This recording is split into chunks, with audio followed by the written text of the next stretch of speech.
House will come to order. This morning, the pledge will be said by Representative James Coleman. Please join me in saying the pledge. I pledge allegiance to the flag of the United States of America and to the republic for which it stands, one nation, under God, indivisible, with liberty and justice for all.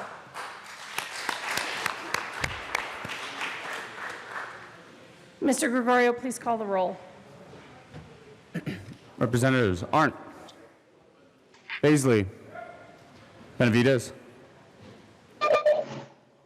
Byrd, Bockenfeld, Buck. Mr. Gregorio, hold on just a second. Will the members who are joining us remotely please silence? Please put mute. Please put yourselves on mute. Representative Buckner, Thank you. Puenteo,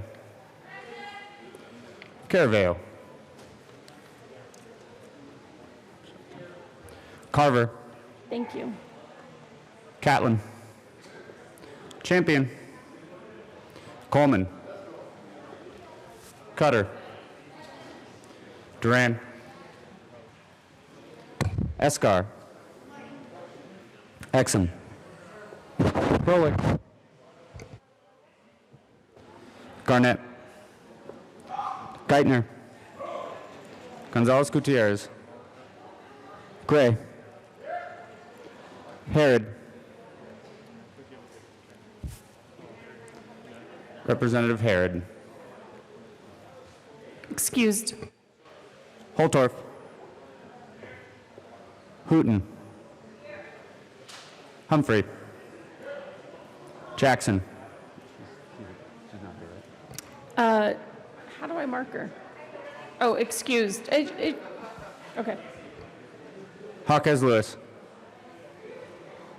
Kennedy, Kipp, Kraftarp, Landgraf, Larson, Liston, Montine, McCluskey, McKean, McLaughlin, Melton, Michelson Janae, Mullica, Neville, Pelton, Ransom, Rich, Roberts, Sane, Representative Sane, Excused. Sandridge, Representative Sandridge, Singer, Sirota, Snyder, Soper,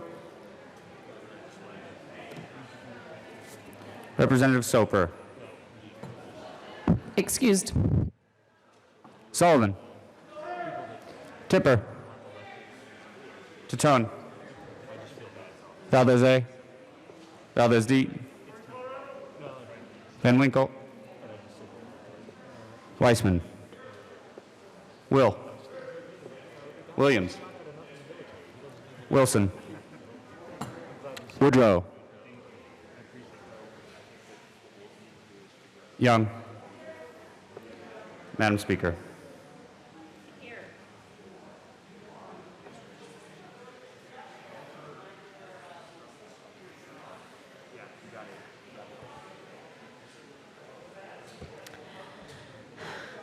All right, with 61 present and 4 excused, we have a quorum. Representative Mullica.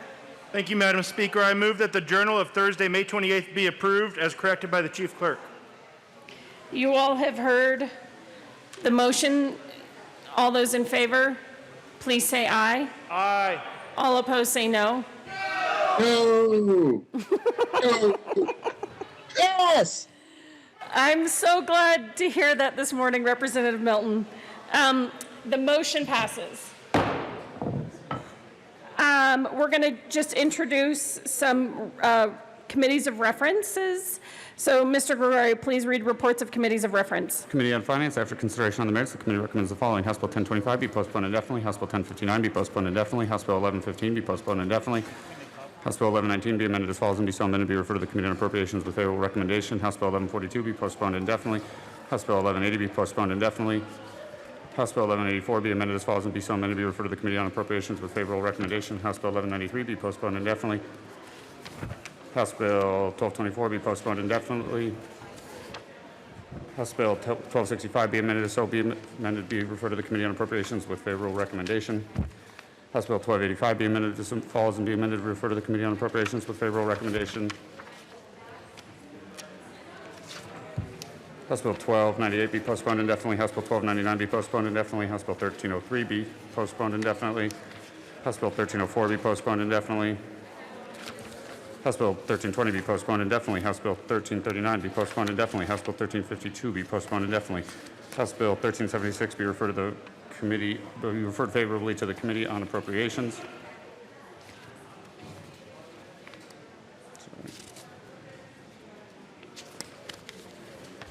Senate Bill 021 be referred to the Committee of the Whole with favorable recommendation. Senate Bill 40 be postponed indefinitely. Senate Bill 146 be postponed indefinitely. And Senate Bill 178 be postponed indefinitely. Printing report. Printing report, the Chief Clerk's Printing report will be printed in the journal. Message from the Senate. Madam Speaker, the Senate has Message from the adopted. Senate will be printed in the journal. Announcements and introductions. Representative Coleman. Thank you, Madam Speaker. Members, can we have your attention at the well?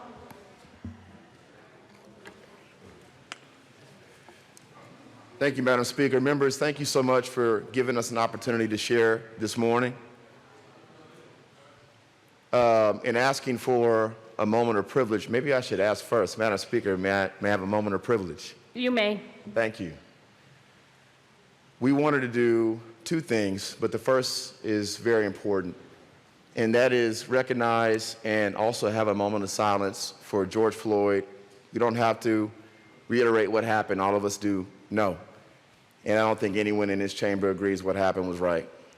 And so we just want to take a moment of silence, and Madam Speaker, I ask for a moment of silence. A moment of silence is granted.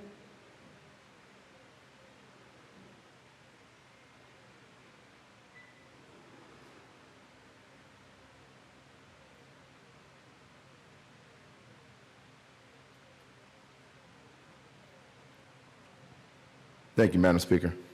Thank you, Representative Coleman. Assistant Minority Leader Van Winkle. Thank you, Madam Speaker. Members, thank you for allowing me to speak without my mask. I do have Clorox wipes, so I'll wipe the whole thing down afterwards. But sincerely and first of all, thank you to my friend James, Representative Coleman, for reaching out this weekend with an olive branch to many on both sides of the aisle and for working very diligently and putting many hours in to bring peace to this chamber.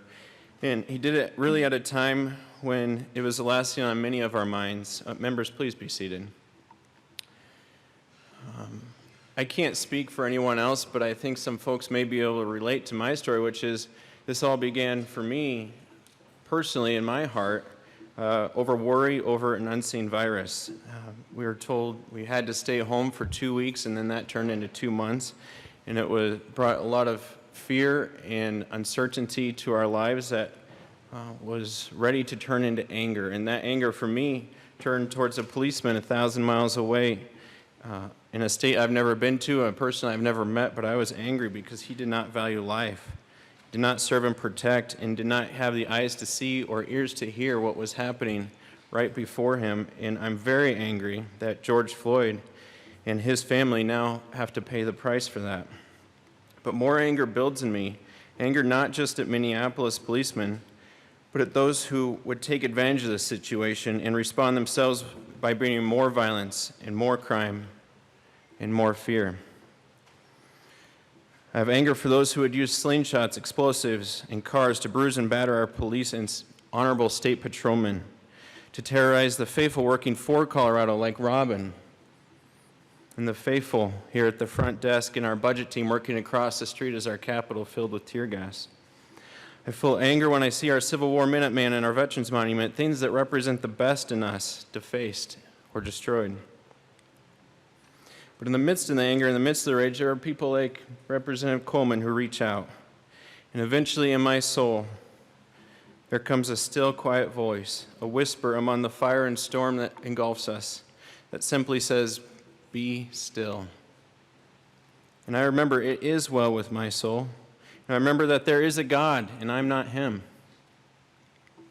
And so peacefully I can find myself here today among 65 colleagues who are constitutionally mandated to be incredibly diverse, representatives of every corner of every city and county in our huge and diverse state. And amidst all the chaos, we are here together in this building, on this hollow ground, members nothing without providence. And while I cannot fully understand the path that led James, my friend, to where he is today, and he will never fully understand the path that brought me here, we can together look ahead towards a common goal and do the job that we all have to do, the job that, like this building, is bigger than any of us, a job that requires us to set aside our rage, our hurt, and our fear. And frankly, members, to set aside ourselves, because the work we have to do is bigger than any of us. So let us focus on the task at hand. Let us work together where we can. Let us pass a budget and go home to our districts to work to bring peace. So I ask you all to dig down deep with me and Representative Coleman, and together we will accomplish our task, and things, members, will get better. We will fix up our capital and our city, and we will balance our budget, and because we did it together, our great state will be better tomorrow than it is today. Things will get better, members. Thank you. Thank you for the opportunity to address, and God bless each and every one of you and our staff and our state patrol and our policemen. Thank you, Representative Van Winkle. Representative Coleman. Thank you, Madam Speaker. It's not very often when somebody comes up here and outdoes me before I even get started. That was powerful, and I really appreciate your words, and they're heartfelt. And not only the words that you share, but the actions, which are more important. I just wanted to talk about love. We've shared this before, and I've shared this with many of you, that there are a lot of decisions here in this building that are made, or even outside of this building. And I'm not just talking about politicians, man. I'm talking about family. I know y'all got some family like me where at times I don't like them very much. I want to tell them, give them a piece of my mind. But even if I don't like them, I know that that's temporary and at that moment, because I always choose to love them. And I've said this, it's a scripture, but I've said it before, we battle not against flesh and blood. We battle against things we can't see. We battle against emotion. We battle against different things. And the reason why I say that scripture in particular is because when you think of flesh and blood, you think about family. All of us are in this building to do a work together. We cannot do it without each other. Even if we don't like what another person said about us, even if we don't like a particular policy, we still have to love each other. I understand constructive criticism.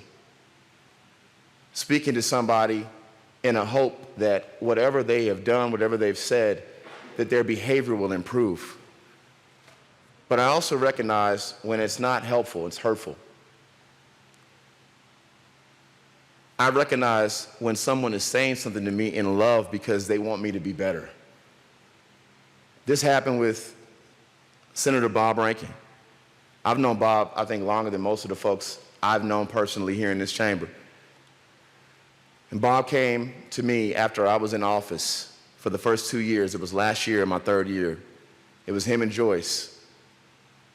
And I'd probably known them for 10 years already. And he said, James, something has changed about you.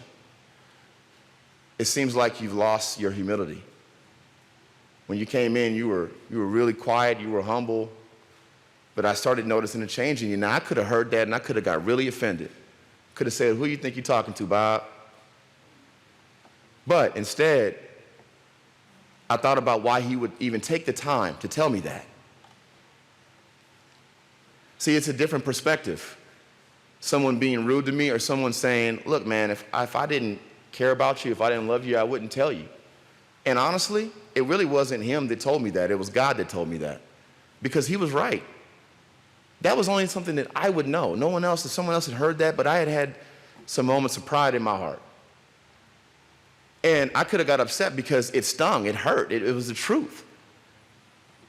But it actually helps me be who I am. Being humble. It's the reason why I'm proud to say that all of you are my friends, all of you are my family. I don't think I've ever had a problem on social media with anybody in here, or somebody in the chamber making a negative comment or coming down to the well. Now, I'm not perfect, but I recognize when someone is speaking to me in love and when someone is speaking to me to hurt me. And we know when we hurt each other. We know the difference, don't we? That doesn't make it right or wrong. That may just be your thing. But what I can tell you is I've never seen someone change their behavior by hurting them. I've only seen behavior change by loving them. And I come from a history, I come from a culture. Many of us do. But I'm more in tune. I may be more in tune with that. Where we're taught not to say nothing. When you leave this house, know who you represent, boy. It's my grandmother. Don't be telling everybody your business. Don't be out there talking like you are right now if she's watching. She's probably upset. But I've recognized that if I say something just to make me feel better, it's not going to change your behavior. Members, I'm upset with law enforcement officers who abuse their privileges. But I also recognize that there are people who wake up every day. Many of us in this chamber, we're not law enforcement, but we don't know, given what's going on outside, if we're going to make it home. And before COVID-19, before all of this going on outside, some of us had felt like our lives were in danger. They feel that way as well when they walk out. And it is their job to do their job the right way. And we're asking those folks who do their job the right way, which I would venture to say it's a lot, it's a majority, to hold those folks accountable who have abused their privileges, just as we do here, as we're holding each other accountable right now in this moment. The reason why things aren't fixed is because people don't know how to communicate with each other. And that's all we're doing. We're having a conversation about how we treat each other better. And we also know the difference between protesters and rioters. And as it was said, we work in this building. We hate to pull up and see it damaged this way. Who wants to support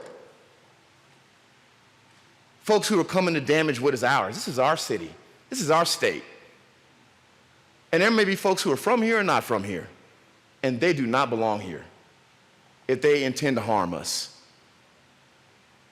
But we all have protests on these West Steps, no matter what the cause is. And that's fine, in peace. But none of us condone that.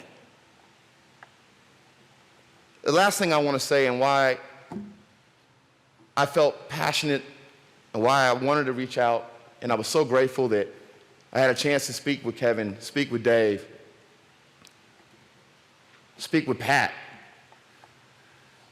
and that they were willing to have this conversation and we can talk like this. What you do outside of this building, that's up to you, man.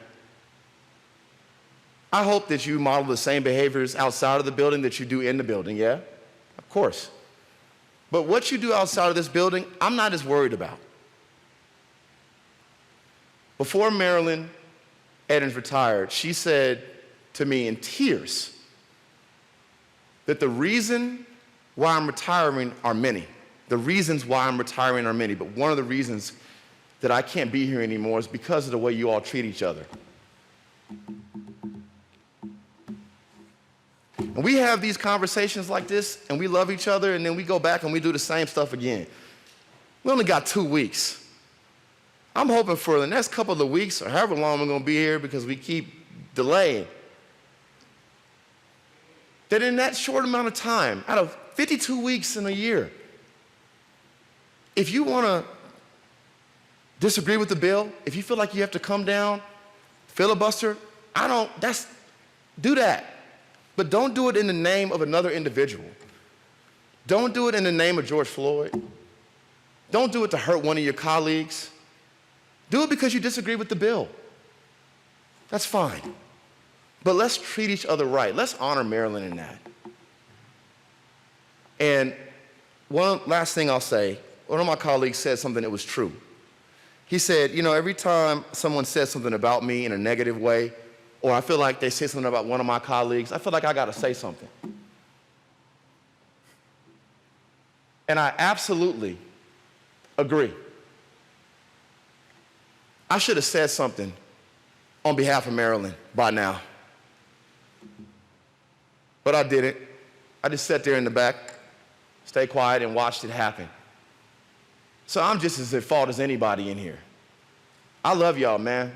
One of these days, we might be memorializing each other in here. And all that we were upset about, all we were frustrated about, nobody's going to care about none of that. Nobody's going to even know who we are on these walls over here, what bills we pass. We'll know, because we serve together. We're family. So I just want to say thank you so much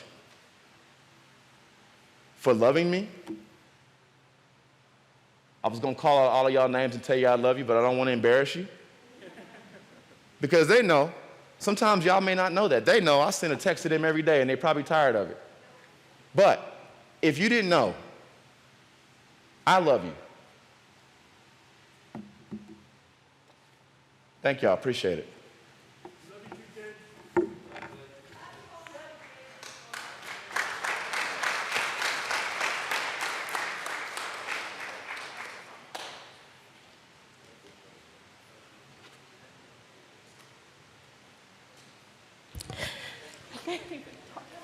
Representative Wilson.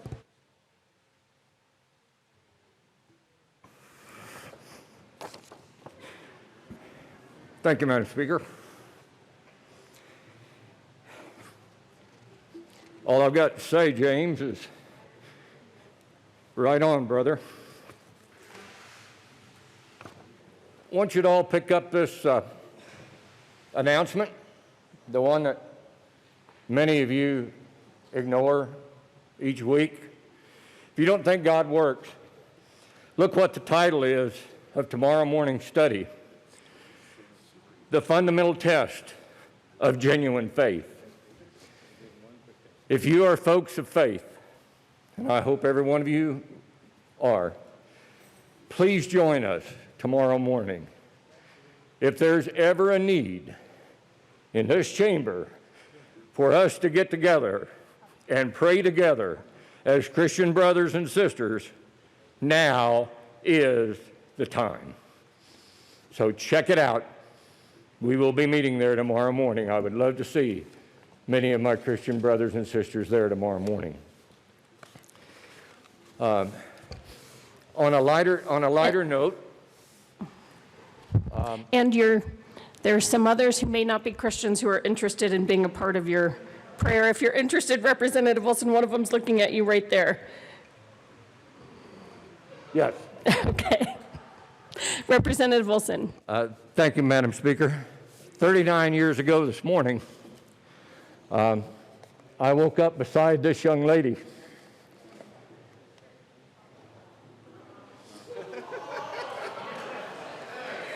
Neither of us have changed very much.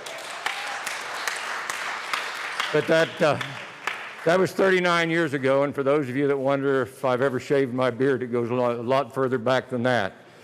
And if you don't think that Representative Coleman and I aren't brothers from a long ways back, check out that hairdo.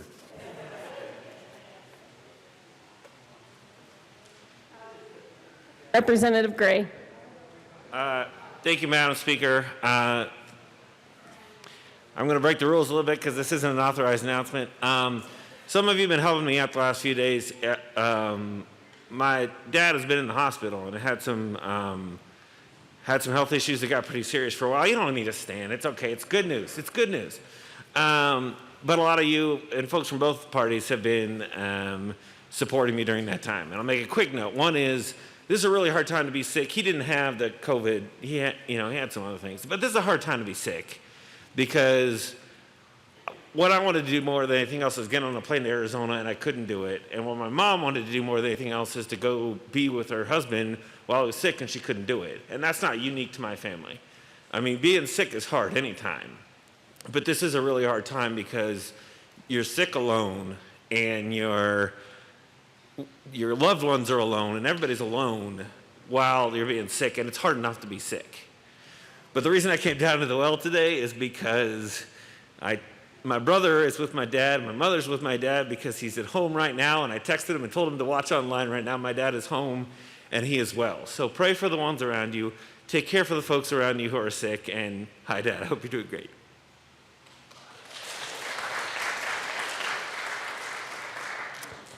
Representative Will. Thank you, Madam Speaker. So I kind of along with Jim Wilson here, but first announcement I need to make is I lost my mother-in-law, 90 years old, on Friday. And I have to say, she learned to like me. So it was great, and when we first got married, not so much, but she come around and she did learn to like me. But I give a shout out to Betty Weber. She was a great gal, and we're going to miss her, and the family's going to miss her. But the other thing I wanted to bring up when I'm down here is 47 years ago today, I married my beautiful bride, Susan. And she's been the love of my life, and she's put up with me. We went through thick and thin together. We've always been broke, but we've learned how. And please sit down before you see this picture. Probably only Rod Pelton would know how ugly I was when I got married, and I think Jim Wilson might win this.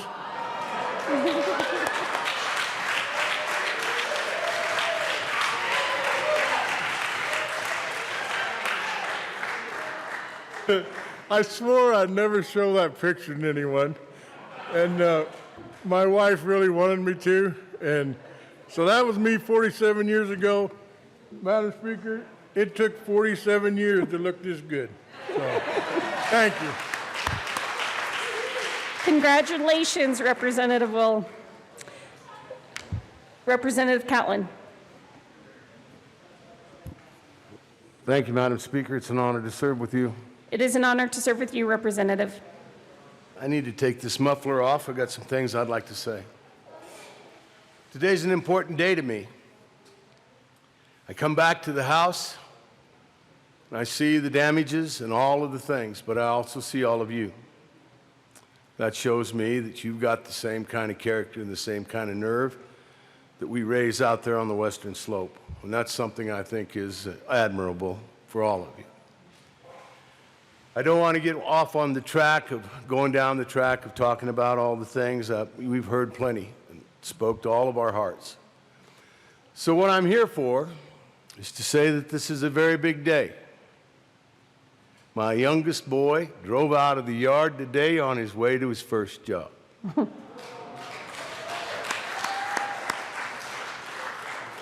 He graduated from college in our living room, as a lot of these kids have had to do. The restaurant at home opened long enough for us to have a celebration dinner at the best place in town. He got some of his presents, and the young man left the apartment here in Denver today, driving on his way to Fort Morgan. He's going to go to work up there. They're not sure where they're going to post him, Nebraska, Colorado Springs, somewhere away from Mom and Dad. I want to tell you that life goes on. Yes, we're in the middle of hell right now. But life goes on. Kids grow up, they move on. And I want to thank all of you in the chamber that have helped Marcus. I'll pay that fine. That have helped him get to this point. He's been a very lucky young man. He had an opportunity to spend the last 4 years here in the Capitol being associated with you and with the way we govern this country. And believe me, he's taken that well.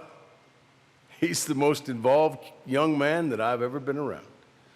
I've likened him to being kind of like having a 9-month-old St. Bernard puppy. You know, when they want to play catch, they don't bring you a stick, they bring you a limb.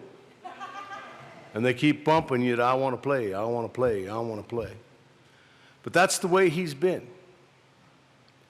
And I want to thank all of you for helping him get there, because I know all of you have shown him friendship, mentoring, shook his hand, treated him like a man when he wasn't. Anyway, so I wanted to involve you in this journey. We're all walking through a new threshold today. Together we can do it. Together we have to do it. There's not room for us to be just a simple individual shaking their fists at the sky. If we get an opportunity during this session to hold hands, I think we ought to hold hands with one another. Because the state of Colorado is much bigger and better than any of us. You've raised two of the finest kids I've ever seen in my life. And I want you to know, I'm ready. Let's do what's necessary. Here we go. Thank you. Thank you, Representative. Representative Champion.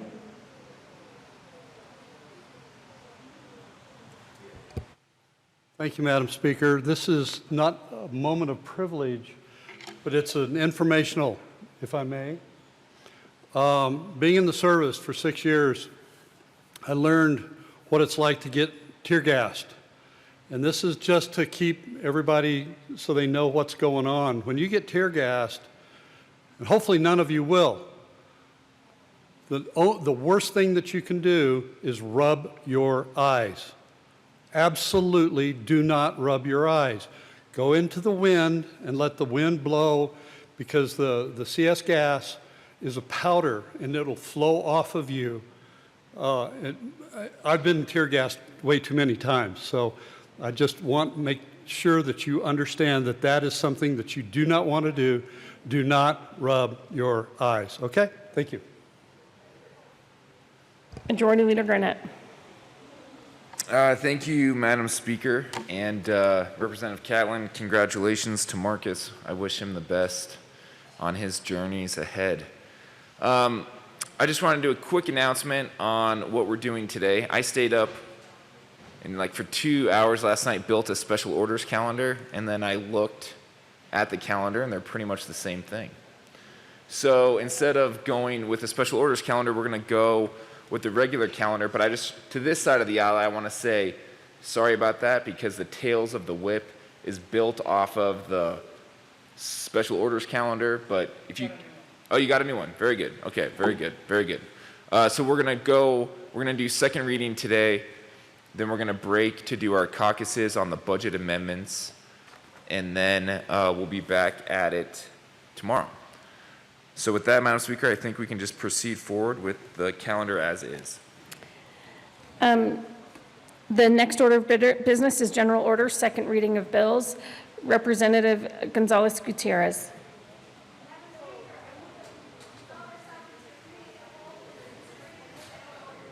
You all have heard the motion. Seeing no objection, Representative Gonzalez-Gutierrez will take the chair.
Mr. Gregorio, are you ready? Okay.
The committee will now come to order. With your unanimous consent, the bills will be read by titles unless there's a request for reading a bill at length. Committee reports are printed and in your bill folders. Floor amendments will be shown on the screen and on your iPads. Bills will be laid over upon motion of the majority leader. And I think we all know the court rule is relaxed. Mr. Gregorio, please read the title of House Bill 1366. House Bill 1366 by Representatives Escar and McCluskey, also Senators Zenzinger and Rankin, concerning a higher education funding allocation model. Representative McCluskey. Thank you, Madam Chair. It is an honor to serve with you. Honor to serve with you. Thank you. And members, it is an honor to serve with you and to be here today and to bring forward a bill that truly does impact Colorado's economy. Now, during this time, we need to be looking forward to what we can do to be sure that our workforce is skilled and ready to take on the jobs of our future. House Bill 1366 redesigns our higher education funding allocation formula. It is simpler, it is more transparent. It provides for base funding and also ensures that our institutions have an opportunity to demonstrate improved performance around our Colorado Master Plan, Colorado Rises, around improving equity gaps, making sure that all students succeed, and that we continue to see more Coloradans complete a post-secondary credential and be ready, willing, and able to serve in our economy. It is with great pride that I also want to thank our many institutions of higher education who came together to work collaboratively to build this formula so that funding our institutions in the future, we will be sure to reward them for their success and drive them to continue to improve. With that, I urge an aye vote. Representative McCluskey, thank you. Can you please move the bill? Oh, sorry. Thank you, Madam Chair. I thought I did. I move House Bill 1366. Thank you, Representative McCluskey. Is there any further discussion regarding House Bill 1366? Seeing none, the question before us is the passage of House Bill 1366. All those in favor say aye. Aye. All those opposed, no. House Bill 1366 passes. Mr. Gregorio, please read the title of House Bill 1002.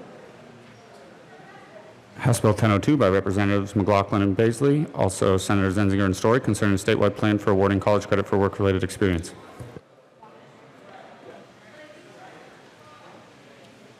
Oh, Representative McLaughlin. Hello down there. Hello, Representative Baisley. Welcome. Yes, I'd like to move House Bill 1002, please, on second reading. And I also move the Education and Appropriations Committee report. Thank you, Representative McLaughlin. To the Appropriations report. Yes, I would like to urge a no vote on the Appropriations Committee report because we have stripped the fiscal note We are going for grants and gifts, grants, and donations, and the Department of Higher Education has already started on a really great program for that, and I think we'll be getting that money. So I would like to say vote no on the appropriations report, please. Is there any further discussion regarding the appropriations report? Seeing none, the question before us is the adoption of the appropriations report to House Bill 1002. All those in favor say aye. All those opposed, no. No. The appropriation report does not pass. To the education report. Thank you. Representative Baisley, would you like to go up? Representative Baisley. Thank you, Madam Chair, and thank you, fellow Representative McLaughlin. So, the original idea of this bill, which I'm not only in favor of and proud of, but also a recipient myself of something similar to this, of having my work experience recognized towards college credit, helps me get through college a lot faster and a lot less expensively than it otherwise would. So while the price tag has certainly gone up in an unacceptable way, the idea of giving college credit for work experience is a great idea, and I wholly support that. So all in all, I would urge a yes vote on 102. Thank you. Is there any further discussion? Representative McLaughlin. Yes, Madam Chair, I have 2 amendments to the education report, please. Okay, would you like to move your first amendment? Yes, I move amendment L005, and if you could display that, please.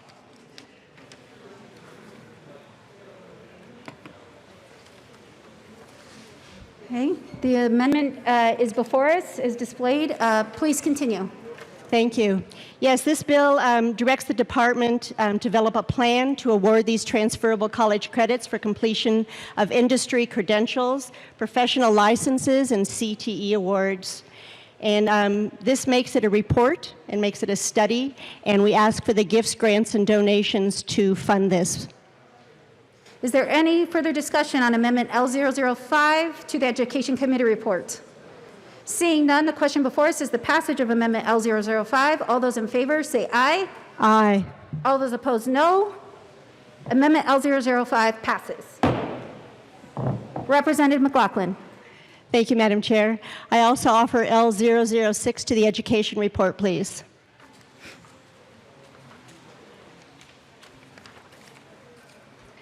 Thank you. The amendment is before us. Please proceed. Thank you. This is one of my longer amendments. It's a technical that changes pursuant to subsection 2 and substitutes thereof.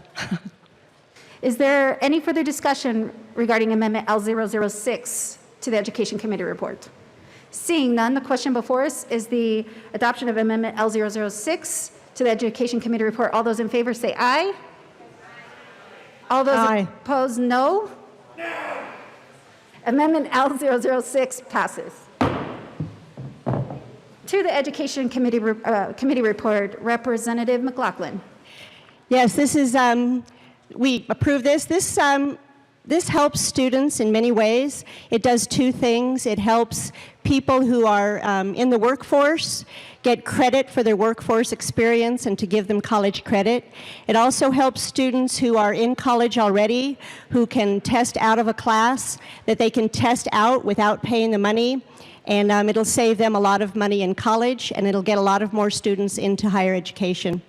So I ask for an aye vote. Thank you, Representative McLaughlin. Is there any further discussion on the Education Committee report? Seeing none, the question before us is the passage of the Education Committee report. All those in favor say aye. Aye. All those opposed, no. The Education Committee report passes.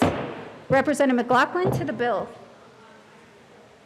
That's pretty much the bill, was the education report. So I'd like to ask for a favorable vote for House Bill 1002. Any further discussion on House Bill 10002? Seeing none, the question before us is the passage of House Bill 10002. All those in favor say aye. Aye. All those opposed, no. House Bill 10002 passes. Mr. Majority Leader. Thank you, Madam Chair. I move to lay over House Bill 1360 one day till Tuesday, June 2nd. Seeing no objection, House Bill 1360 will be laid over one day. Mr. Gregorio, please read the title of House Bill 1361. House Bill 1361 by Representatives Escar and McCluskey, also Senators Moreno and Zenzinger, concerning the reduction of the adult dental benefit and in connection therewith reducing an appropriation. Representative Escar. Not used to it being that short. Okay. Thank you, Madam Chair. I move House Bill 1361. To the bill, Representative. Thank you, Madam Chair. Members, what you're hearing today are the orbital bills that go along with the long bill that we will be debating tomorrow. None of these bills are fabulous. These bills are the bills that we had to do in order to make sure that we can bring to you all a balanced budget tomorrow. So that's what these orbital bills are. These are different cuts that we had to make, and to make some of these cuts, we had to actually run legislation. That's what you're going to see. House Bill 1361 is one of those bills. What this bill does reduces the annual cap on the adult dental benefit from $1,500 to $1,000 per recipient for fiscal year 2021 and 21-22. Can I ask for an aye vote? Is there any further discussion on House Bill 1361? Representative Ransom. Thank you, Madam Chair. I urge an aye vote on this as well. This was a bill that, although it does reduce benefits, it does bring money into the general fund to help balance, and I urge an aye vote. Is there any further discussion on House Bill 1361? Seeing none, the question before us is the passage of House Bill 1361. All those in favor say aye. Aye. All those opposed, no. House Bill 1361 passes. Mr. Gregorio, please read the title of House Bill 1362. House Bill 1362 by Representatives McCluskey and Ransom, also Senator Zenzinger, concerning a limitation of the general fund share of per diem rates paid to nursing facilities for 2 years commencing with the 2020-21 fiscal year and in connection therewith reducing an appropriation. Representative McCluskey. Thank you, Madam Chair. I move House Bill 1362. To the bill, Representative. Thank you. This bill does change the per diem rates paid to our nursing facilities for 2 years. This bill, currently we have a 3% limit on the amount that we can increase per diem rates for our nursing facilities, and with great collaboration with the Colorado Healthcare Association and others, we were able to talk with our nursing home facilities, long-term care facilities, and negotiate a 2% increase over the next 2 years. While we know that nursing home facilities, long-term care facilities have been particularly hit by the pandemic, this 2% still provides additional funding for them, recognizing the challenges they're facing, and allow us to make an appropriate reduction given the budget balancing challenges we're facing. With that, I urge an aye vote. Representative Ransom. Thank you, Madam Chair. And this bill, it deals with the employees in nursing homes, and you may know that they have a very, very difficult job, so they are treated differently than the common provider rate that you will see addressed later on. But again, I also urge an aye vote on this bill. The 2% increase was agreed to by the Hospital Association and by the nurses, by the nursing home associations as well. And this was really the best we could do, again, trying to make sure that we could balance this budget. I urge an aye vote. Is there any further discussion on House Bill 1362?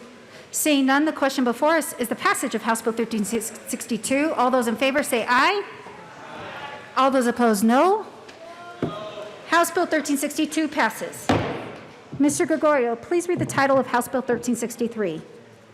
House Bill 1363 by Representatives McCluskey and Ransom, also Senators Moreno and Rankin, concerning the repeal of the requirement that service providers report on the use of money to ensure the reimbursement rate to direct support professionals.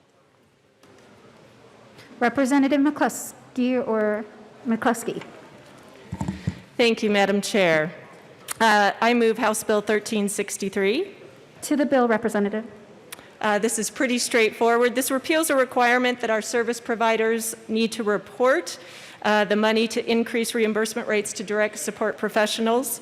And with that, I urge an aye vote. Representative Ransom. Thank you, Madam Chair. And since we are not increasing compensation for these direct support professionals, unfortunately. The bill would be contradictory if it was indeed passed, so I urge an aye vote as well. Any further discussion on House Bill 1363? Seeing none, the question before us is the passage of House Bill 1363. All those in favor say aye.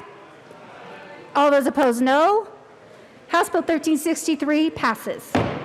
Mr. Gregorio, please read the title of House Bill 1364. House Bill 1364 by Representatives Escar and Ransom, also Senator Moreno and Zenzinger, concerning the repeal of the program to increase public awareness of opioid use implemented by the Center for Research into Substance Use Disorder Prevention, Treatment, and Recovery of Support Strategies, and in connection therewith repealing the requirement for appropriations to the Center for the program, eliminating the scheduled sunset review of the program, and reducing an appropriation. Representative Escar. Thank you, Madam Chair. I move House Bill 1384. 1364? 1364. Thank you, Representative.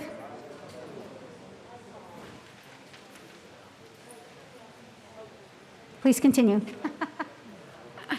I was on the wrong page. Thank you, Madam Chair. It's okay, we're all Members, this bill repeals a program that increases public awareness of opioid use implemented by the Center for Research into Substance Use Disorder Prevention, Treatment, and Recovery Support Strategies. It repeals the requirement for appropriations to the Center for the program, eliminating the scheduled sunset review of the program. Unfortunately, we ask for an aye vote. Assistant Majority Leader. Thank you, Madam Chair. I move Amendment L1 and ask that it be displayed.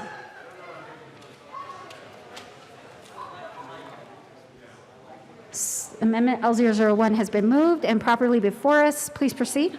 Thank you, Madam Chair. Thank you, members. So this is a program, the program that this bill is cutting is something that I've been pretty invested in for my work on the Opioid and Other Substance Use Disorders Interim Committee. My hope is that even if we cannot fund $750,000 a year for the naloxone education program, that we may still be able to fund $250,000 a year for it. This is a little bit complicated because the funding source for this will come from an amendment I'm offering on the long bill whenever we come to the long bill. But because this was in an orbital bill, I needed to move an amendment at this point. So I ask for your support to reduce the cut to the naloxone education program. Any further discussion? Representative Escar. Thank you, Madam Chair. And members, I want to be very clear that this program, we funded this program. It's over a $4.3 million program. The $750,000 that we were eliminating was specifically only for the public awareness campaign of this program. I feel like if we need to find another $250,000 for the public awareness campaign piece of it, and we find a way to do it in a budget neutral sense, which I'm assured we will in the long bill with the amendment that you will be bringing forward as well. Although I have to ask for a no vote, I appreciate this and would encourage you to vote your conscience. Representative Ransom.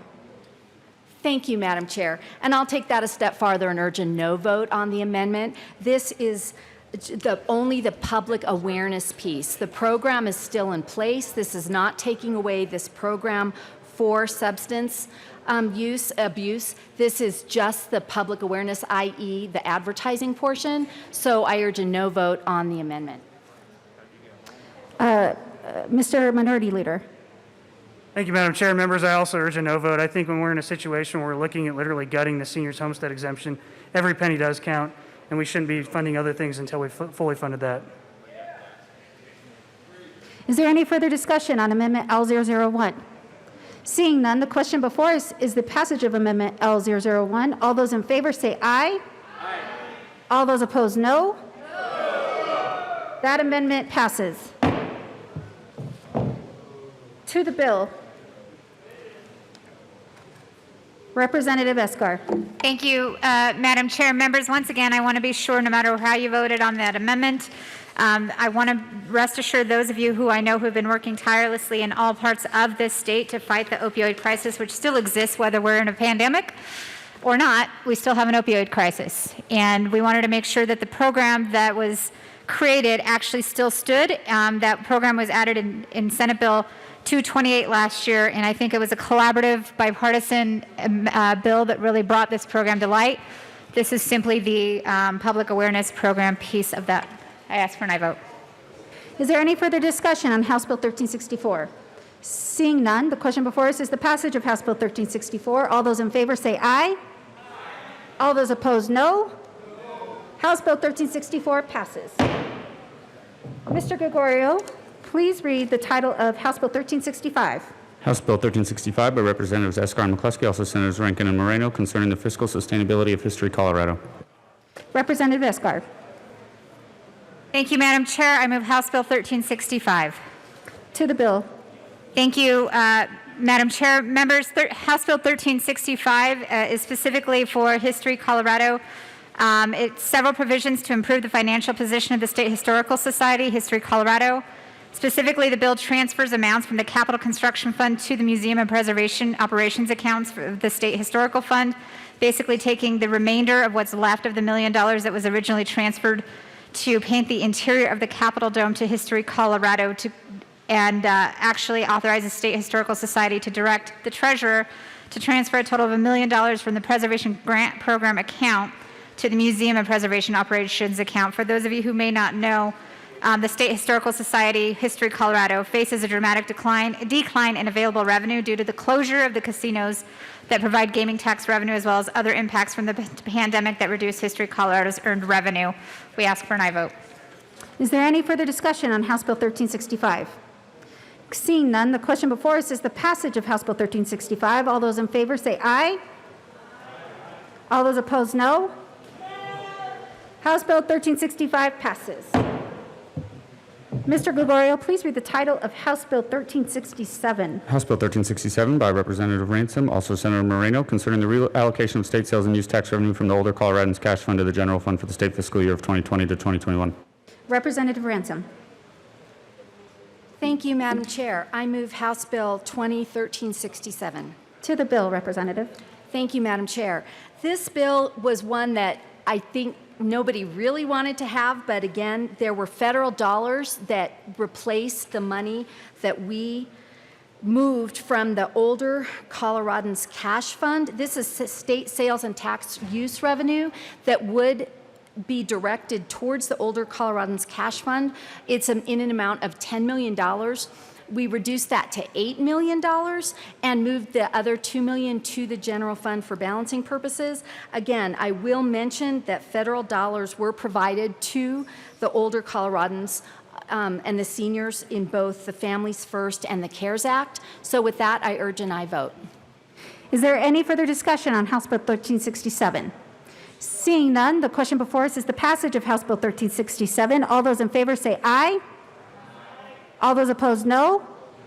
House Bill 1367 passes. Mr. Gregorio, please read the title of House Bill 1368. House Bill 1368 by Representatives McCluskey and Ransom, also Senators Zenzinger and Rankin, concerning delay in the implementation of the Colorado Electronic Preservation of Abandoned Estate Planning Documents Act and in connection therewith and decreasing an appropriation. Representative McCluskey. Thank you, Madam Chair. I move House Bill 1368. To the bill, Representative. Thank you. Last year, we took steps to make sure that we were electronically preserving any of our abandoned estate planning documents. That's those startup costs, general fund of roughly $143,000. We are trying to save by postponing the implementation of this work. This will delay the effective date for the preservation of these documents until January of 2023. And with that, I urge an aye vote. Representative Ransom. Thank you, Madam Chair. Again, this is a good bill. This was one that added efficiency to our systems, but it costs money to implement that. And so again, we are just delaying this until we get our finances in a better shape. With that, I urge an aye vote. Is there any further discussion on House Bill 1368? Seeing none, the question before us is the passage of House Bill 1368. All those in favor say aye.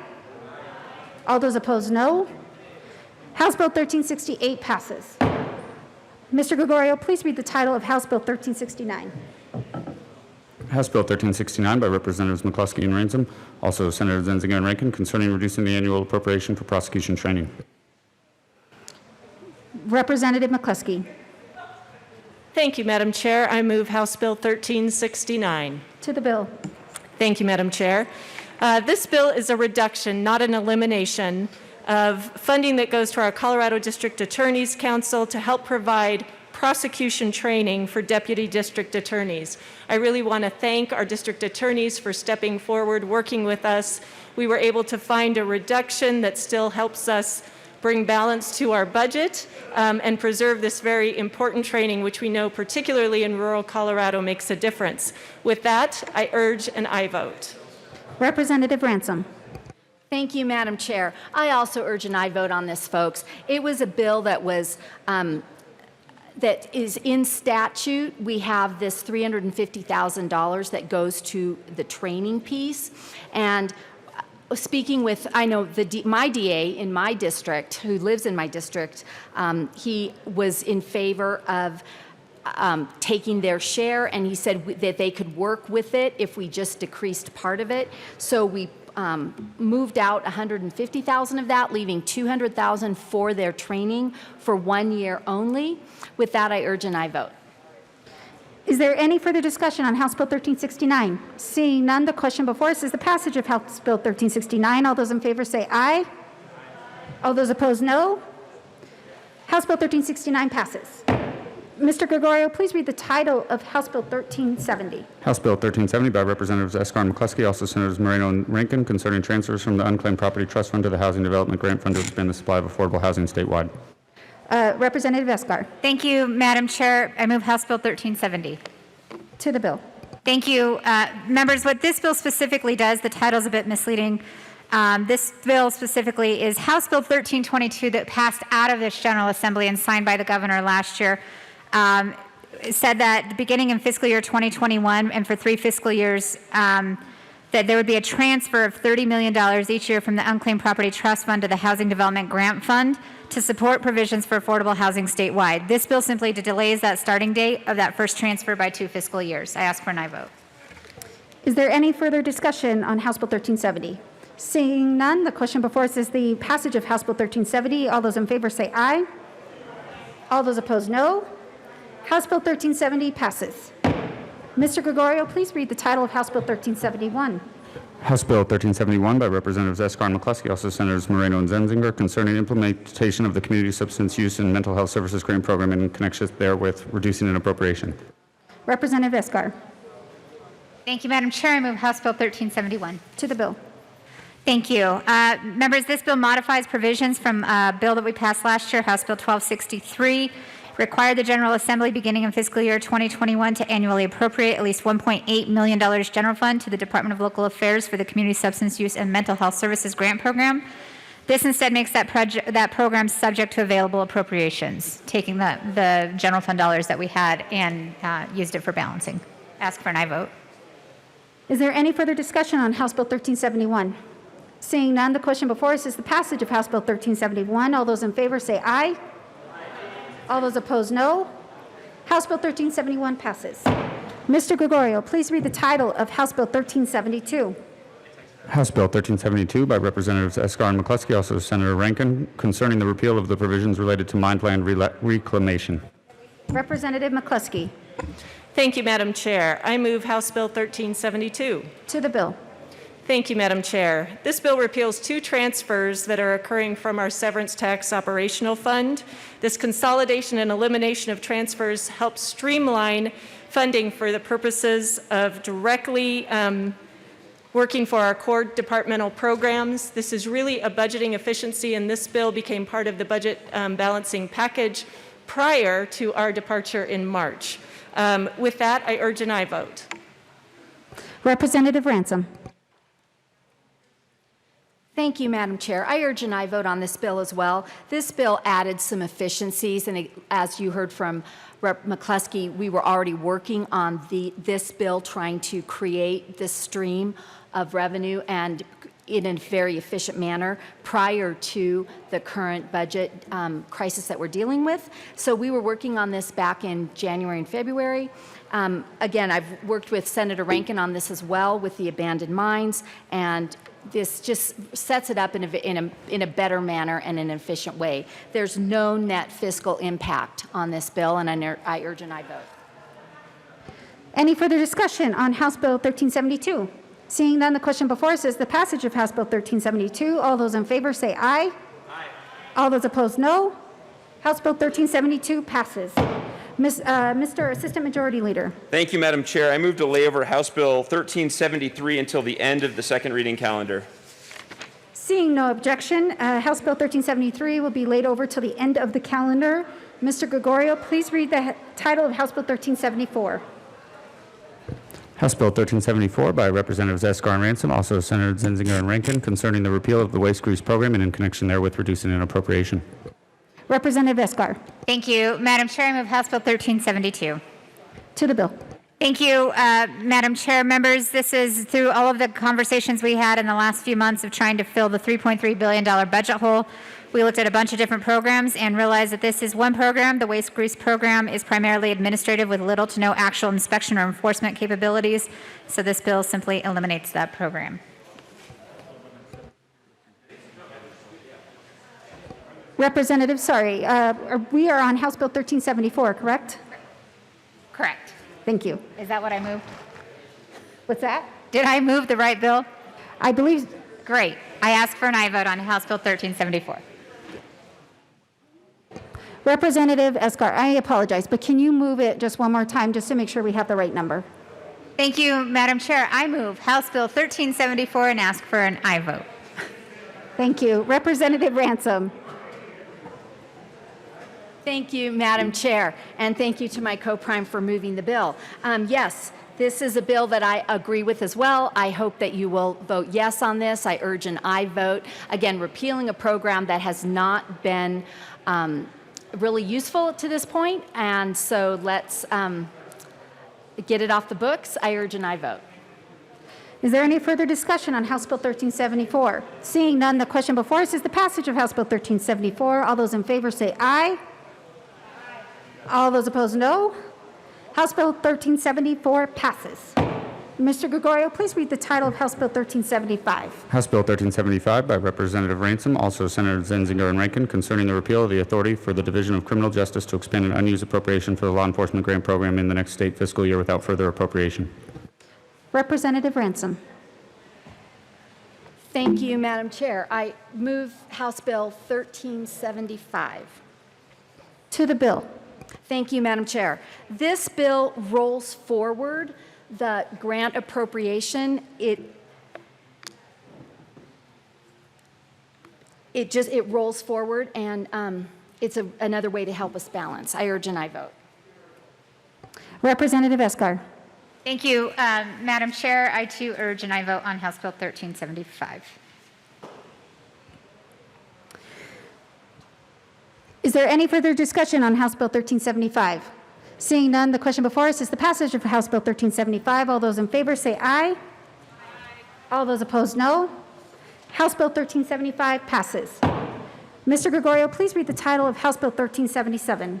House Bill 1377 by Representatives Escar and McCluskey, also Senators Zenzinger and Rankin, concerning a requirement that a portion of the proceeds of Senate Bill 17267 lease purchase agreement that will be executed in state fiscal year 2019-2020 be credited into the Capital Construction Fund and appropriated only for controlled maintenance projects. Representative Escar. Thank you, Madam Chair. I move House Bill 1377. To the bill. Thank you, Madam Chair. Members, if you have looked through your narrative of the long bill, you will see that our normal allocation of dollars that we're able to give to capital development has been completely swept in order for us to balance. There's a few different items in there that we have to make sure we fund for public health and safety. However, one of the things that we ended up having to sweep as well was controlled maintenance funding. And if you know anything about capital, you know that the controlled maintenance funding is crucial to make sure that those projects don't become emergency funding and end up costing the state even more. This is a way that we were able to find some dollars to go specifically to controlled maintenance funding to make sure that we are still maintaining and taking care of our state's assets. We believe it's a way to move forward to at least get that piece of the capital construction list done. I think this is a creative way to go about it and make sure that we are taking care of Colorado's assets. I ask for an aye vote. Is there any further discussion? Representative Roberts. Thank you, Madam Chair, and thank you for the bill sponsors and for the JBC for finding some money to go to level 1 controlled maintenance, incredibly important for us on the Capital Development Committee. I do have one small technical amendment, though, that I would like to bring, so I move L001.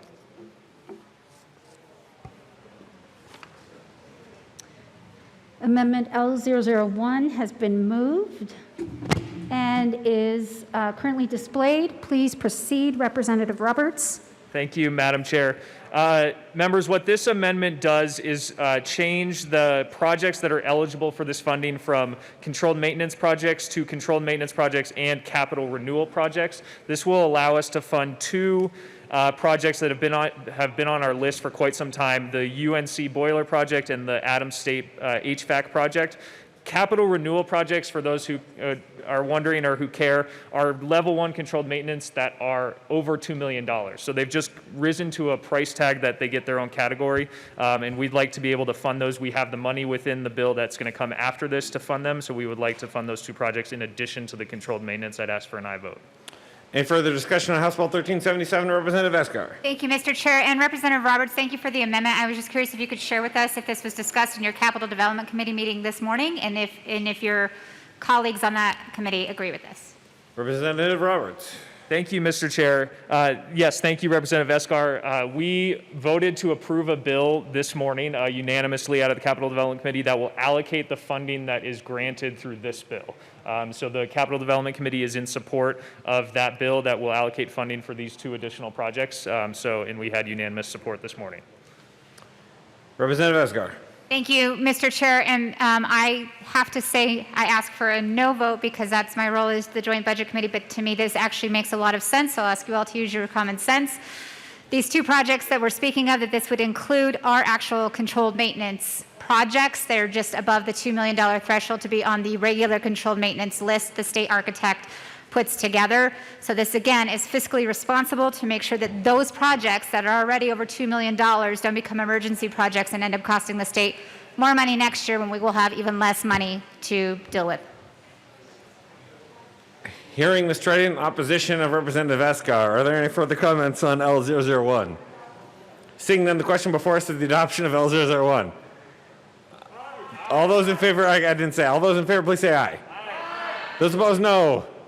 L001 is adopted. Back to the bill. Mr. Minority Leader Neville. Thank you, Mr. Chair. Members, I urge a no vote on this bill. Without this bill, the $49 million would be directed to transportation.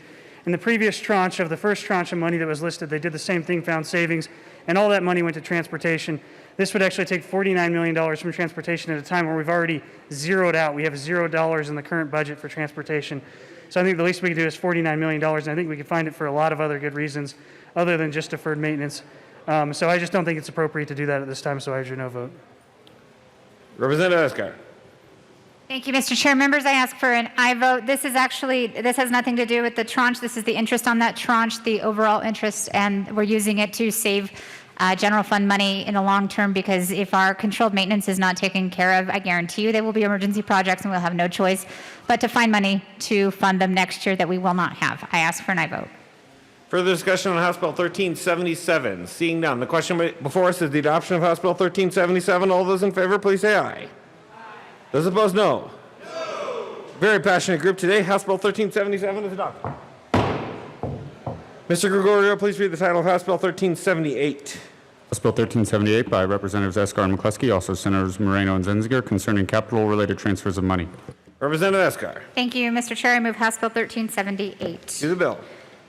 Members, this is the bill that actually eliminates the funding for our capital development projects that were on the list presented to us before. This is the bill that takes those dollars and puts it back into the general fund for balancing. I ask for an aye vote. Further discussion on House Bill 1378. Seeing none, the question before us is the adoption of House Bill 1378. All those in favor say aye. Those opposed, no. House Bill 1378 is adopted. Mr. Gregorio, please read the title of House Bill 1379. House Bill 1379 by Representative Ransom, also Senator Rankin, concerning suspending the direct distribution of the Public Employees Retirement Association for the 2020-21 state fiscal year and in connection therewith reducing an appropriation. Representative Ransom. Thank you, Mr. Chair. I move House Bill 1379. To the bill. Folks, this is the bill that actually just takes away for a year. It suspends the direct distribution from the general fund to the PARA, Public Employees Retirement Association. This was a bill that was debated long and hard back in Senate Bill 200. You might remember that talk a couple of years ago. And the general fund, we had agreed to put $225 million per year into para. However, with the current budget constraints, we have suspended that for 1 year only in this bill, and it will delay the length of time before para becomes solvent. As you know, we were trying very hard to bring it down to 30 years to get it 100% funded. This will delay that by several years. However, again, in the current budget crisis, I urge an aye vote on this bill. Any further discussion on House Bill 1379? Seeing none, the question before us is the option of House Bill 1379. All those in favor, please say aye. Those opposed, no. House Bill 1379 is adopted. Mr. Gregorio, please read the title of House Bill 1380. House Bill 1380 by Representatives McCluskey and Ransom, also Senators Moreno and Zenzinger, concerning the redirection of a portion of the tobacco litigation settlement monies to the general fund. Representative McCluskey. Thank you, Mr. Chair. It's an honor to serve with you. It is an honor to serve with you. I move House Bill 1380. To the bill. Thank you. This bill will take the Tobacco Master Settlement Agreement that was passed in 1998 and divert funding to our general fund. Roughly $40 million will be taken from the accelerated payment, $8 million from our tobacco litigation settlement account, $4.2 million transfer from our nurse home visiting program, $3 million from the Colorado State Veterans Trust Fund, and $4.8 million of unallocated funds. While this is a necessary step, certainly given the drastic budget shortfall that we're facing, particularly difficult for many of us to be losing funding to some of these very worthwhile and important health programs. I urge an aye vote. Thank you. Further discussion on House Bill 1380, Representative Ransom. Thank you, Mr. Chair. Again, this is part of the Tobacco Master Settlement Agreement. This was an agreement that was brought with the master settlement dollars, and there were statutory allocations to each of the programs that my co-prime just mentioned. And again, we are just transferring these or portions of these to the general fund for this year. I urge an aye vote.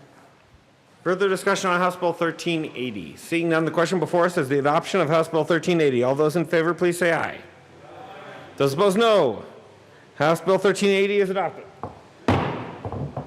Mr. Gregorio, please read the title of House Bill 1381. House Bill 1381 by Representatives Ransom and Escar, also Senators Zenzinger and Rankin, concerning the augmentation of the general fund through transfers of certain money. Representative Escar. Thank you, Mr. Chair. Members, Mr. Chair, I move House Bill 1381.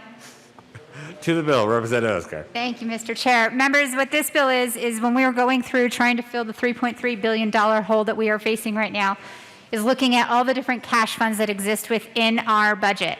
What this bill specifically are the cash funds that passed unanimously between all 6 of us on the committee to put into a bill. These are the cash funds that we are able to sweep, and we need it for balancing. It's going to be around $117 million. I ask for an aye vote. Any further discussion on House Bill 1381? Senator Holbert? No. Okay. That would be against the rules. Okay, fine. Seeing no further discussion, the question before us is the adoption of House Bill 1381. All those in favor, please say aye. Those opposed, no. House Bill 1381 is adopted. Mr. Gregorio, please read the title of House Bill 1382. House Bill 1382 by Representatives McCluskey and Ransom, also Senators Moreno and Rankin, concerning the repeal of certain cash funds that include re-revisions of general fund appropriations. Representative Ransom.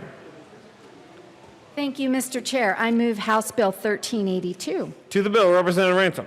Thank you, Mr. Chair. This bill repeals 2 cash funds that receive annual transfers of certain unspent general fund appropriations. So we're dealing with some funds that get reversions, and again, we're capturing those and putting those into the general fund. And with that, I urge an aye vote. Further discussion, Representative McCluskey. Thank you, Mr. Chair, and thank you, Representative Ransom. Very well said. I also urge an aye vote. Any further discussion on House Bill 1382? Seeing none, the question is before us is the adoption of House Bill 1382. All those in favor, please say aye. Those opposed, no. House Bill 1382 is adopted. Mr. Gregorio, please read the title of House Bill 1383. House Bill 1383 by Representatives Escar and Ransom, also Senators Moreno and Rankin, concerning a temporary reduction in the general fund reserve. Representative Esgar. Thank you, Mr. Chair. I move House Bill 1383. To the bill, Representative Esgar. Thank you, Mr. Chair. Members, we all know that a reserve is meant to help us out when we need it, and I don't know if you all heard the headlines or have been paying any attention, but we need it. So this bill simply decreases our reserve requirement to 3.07% for 1920 and 3.84% for the next two fiscal years. This bill, we needed the bill because right now the state's required to retain the general fund balance equal to 7.25%. I ask for an aye vote. Further discussion, Representative Ransom. Thank you, Mr. Chair. And folks, when you are at home and you are paying your bills and all of a sudden you have an emergency and you know that there's something you need to buy, you go into your savings account. And that is literally what this bill is doing. We're going into our savings account. We're decreasing the reserves. For perspective, let me tell you that back in 2002 and then again in 2008, when we also faced fiscal crises, the reserve went lower than 2%. So if you look at the numbers here, we're still maintaining 3% or more over the next 3 years. We hope to get those reserves back up north of 7% as they have been the past several years. But for now, we do need to go into our savings account. With that, folks, I urge an aye vote. Representative Williams. Thank you, Mr. Chair. I certainly understand the need for this bill. Obviously, we're struggling to deal with the fallout that we've been seeing here, and I want to commend the work of the JBC on both sides. However, I do feel we need to just tweak this a little bit. So with that, Mr. Chair, I move L001 and ask that it be displayed.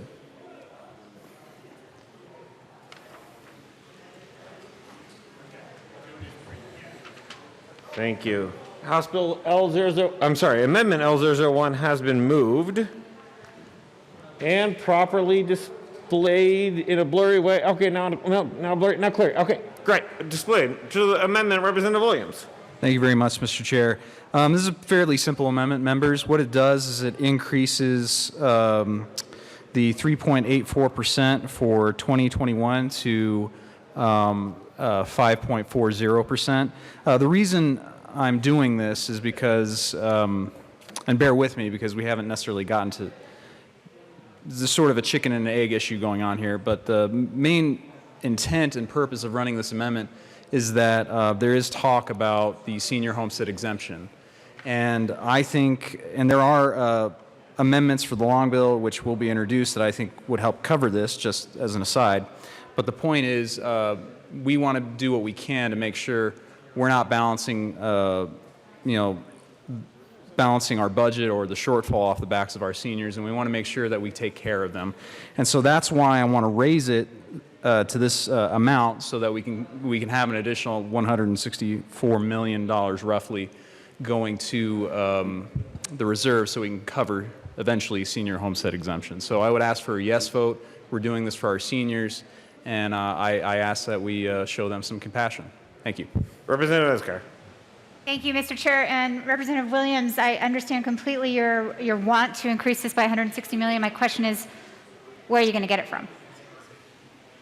Representative Williams.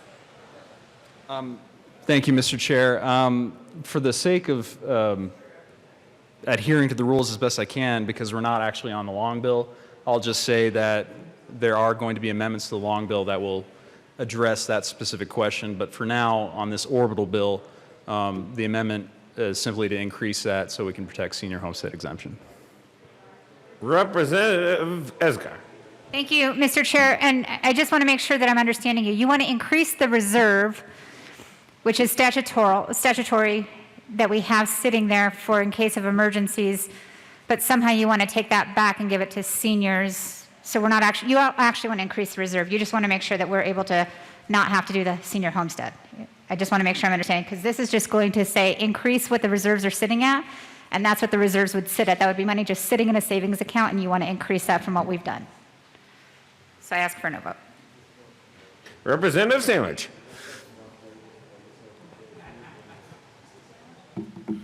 think he did. Thank you, Mr. Chair.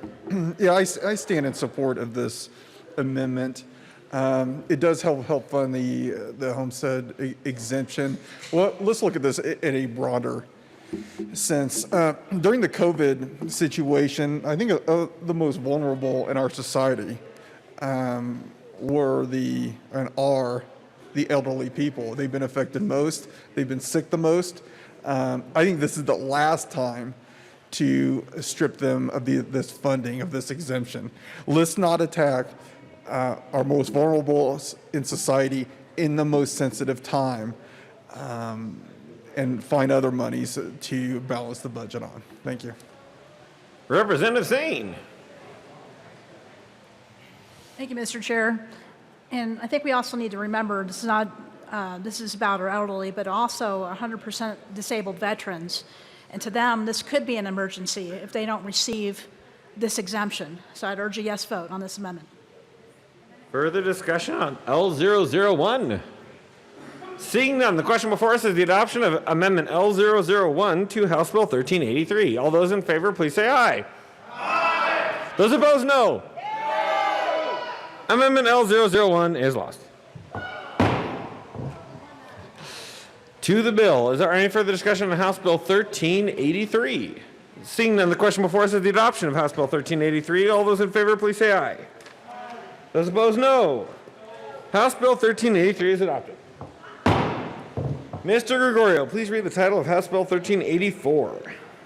House Bill 1384 by Representatives Escar and McCluskey, also Senator Moreno, concerning the delay of department implementation of high-fidelity wraparound services for eligible at-risk children unless the money is appropriated for the services and in connection therewith reducing appropriations. Sure, why not? Representative McCluskey. Thank you, Mr. Chair. Sure, why not? I move House Bill 1384 and the committee report from Appropriations. To the committee report. Thank you, Mr. Chair. We made a small amendment correcting a technical error one of our analysts found to be able to retain an additional $100,000 worth of funding. With that, I urge an aye vote. Any further discussion on the Appropriations Committee report? Seeing none, the question before us is the adoption of the Appropriations Committee report to House Bill 1384. All those in favor, please say aye. Aye. Those opposed, no.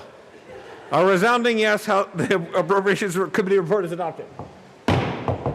To the bill, Representative McCluskey. Thank you, Mr. Chair. House Bill 1384 delays a critically important program that would help us improve the wraparound services for our children and youth with mental health, behavioral issues who are at risk of out-of-home placement or who are currently placed out of the home. HCPF and DHS work together to provide these wraparound services, and while we are sad not to see the implementation this year, by delaying the implementation, we're able to save funds for our budget and also not stop a program that had already started. With that, I urge an aye vote. Any further discussion on House Bill 1384?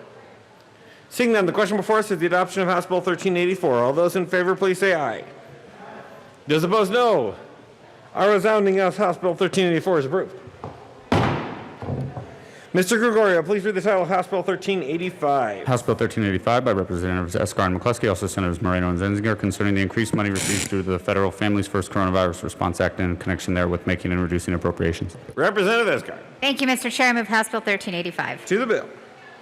Thank you, Mr. Chair. This bill simply allows the general fund to receive the benefit that accrues to cash funds for the higher federal match provided by the Federal Families First Coronavirus Relief Act. We took a similar action in 2009 when Colorado received a temporary higher federal match through the Federal American Recovery and Reinvestment Act. We're simply doing that, and this would give us $52.8 million general fund relief over 2 fiscal years. I ask for an aye vote. Representative Larson.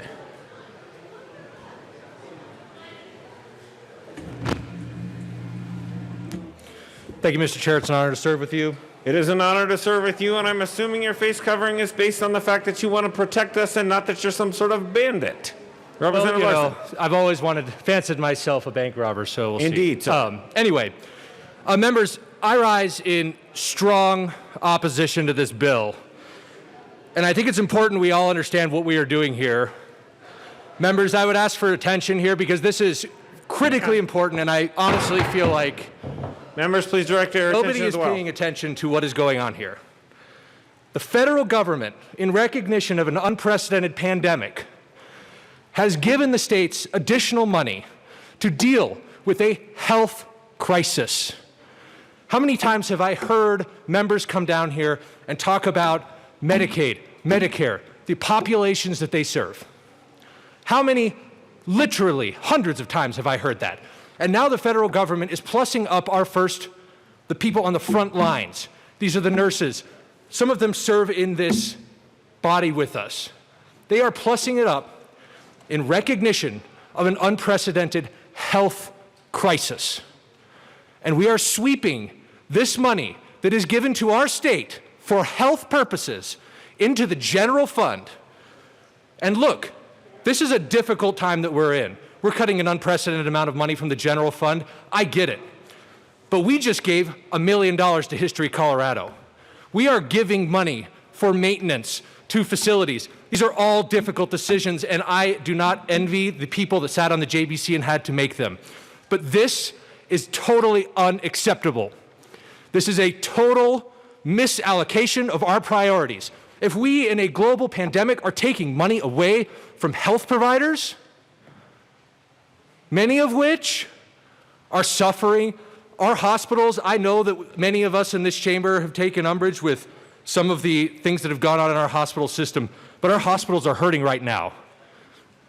And they are seeing people, and they are treating people, and they are not concerned about payment right now, but they are in a financial difficulty, and the last place that we can afford to jeopardize right now is access to health care.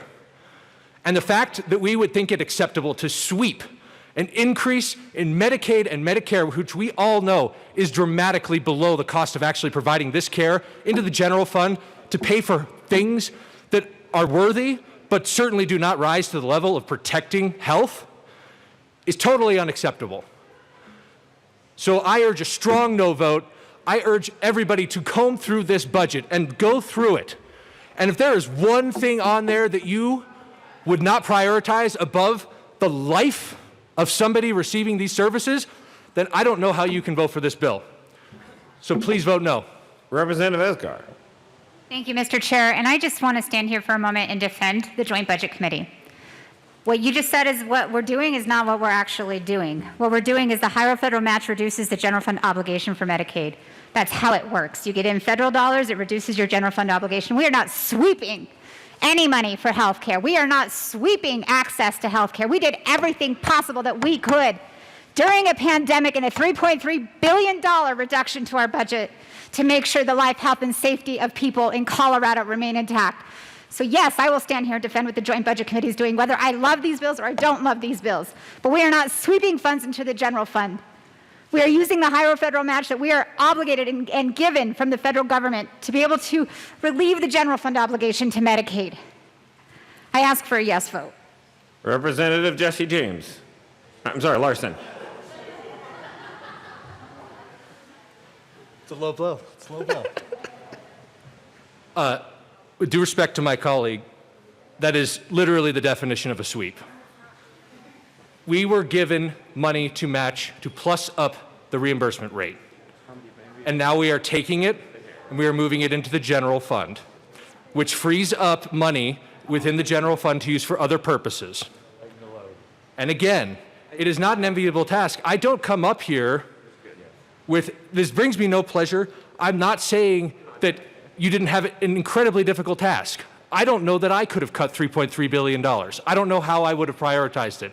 Might have looked a little different, but I'm not saying that you didn't work hard. I'm not saying you didn't work diligently. I am saying that there is a lot that went on with that CARES Act money in this state, and it's not germane to this bill, and I'd love to talk about, and I'll talk about it a later time. There's a lot about how that CARES Act money and how the federal response to COVID has been implemented in the state that I have a big problem with.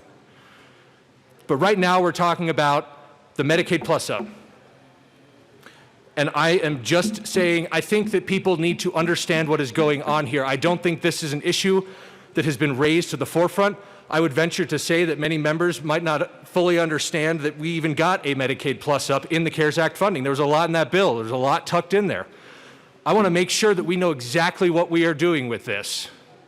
I want to make sure before we cast this vote that you know that when you take this, you are saying that the federal government was going to give an additional allocation for Medicaid and Medicaid billing services to respond to this crisis. And what our state chose to do with that money is to take it, place it in the general fund, which reduces our obligations otherwise, which allows that money to be spent on other purposes. I know there's a budgetary gimmick, but at the end of the day, what this results in is it frees up money to be spent on non-medical purposes for an appropriation we receive from the federal government specifically for medical purposes. So I just want to be very clear about what we're doing. Members, you can vote your own priorities, but we need to understand that we need to really seriously think about our priorities. I know that these are big numbers and they're oftentimes, it's difficult to even wrap your head around them being realistic. $3.3 billion is such a huge amount of money that many of us don't even think of it as real. But these are real priorities, and people are going to get hurt in this budget. People that nobody wants to hurt. And we are picking and choosing between people that are totally deserving in this budget.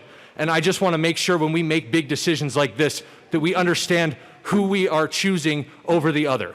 And I don't think this is the right priority in a global health crisis. Representative Weissman? Representative Weissman. Thank you, Mr. Chair.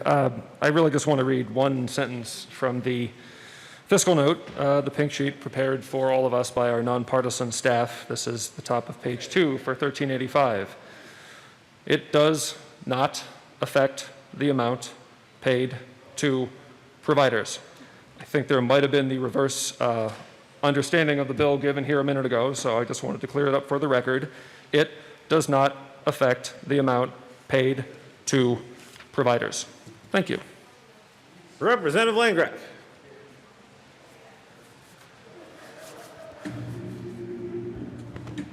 Thank you, Mr. Chairman. I'm going to take this off so you can't see my Minnie Mouse. First of all, I want to thank the JBC. I know how hard they worked. I'm sure they got tired of my text saying, please don't cut, please don't cut. But when I stand here and see this, and Representative Weissman, I believe what you read to be true. However, we just cut funding to nursing homes. We just voted for that. We also just voted to give the History Museum money. These kinds of things do not make sense to me at a time when we are cutting funding to the people who are so badly needed to take care of a population, some of whom can't take care of themselves. Some of them have had COVID and they've come home to recuperate. Some of them stayed home to recuperate, but they need help. Our home health workers, our IDD population, these are not the people. The elderly, we're asking the elderly to come up with more money at a time when everybody is earning less money. Makes no sense. None of this makes sense to me. I believe we need to cut programs that can wait 2 years. Why can't the History Museum wait a year or two to fix their ceiling? Why can't any of these programs that we typically fund, and happy to do it, wait a year or two until Colorado's back on their feet and we put the money to the very few, really, organizations that absolutely demand it and should get it. So I ask for a no vote on this, and I ask for a no vote on anything coming up that cuts funding to the people I just mentioned. Thank you. Representative Holtorf.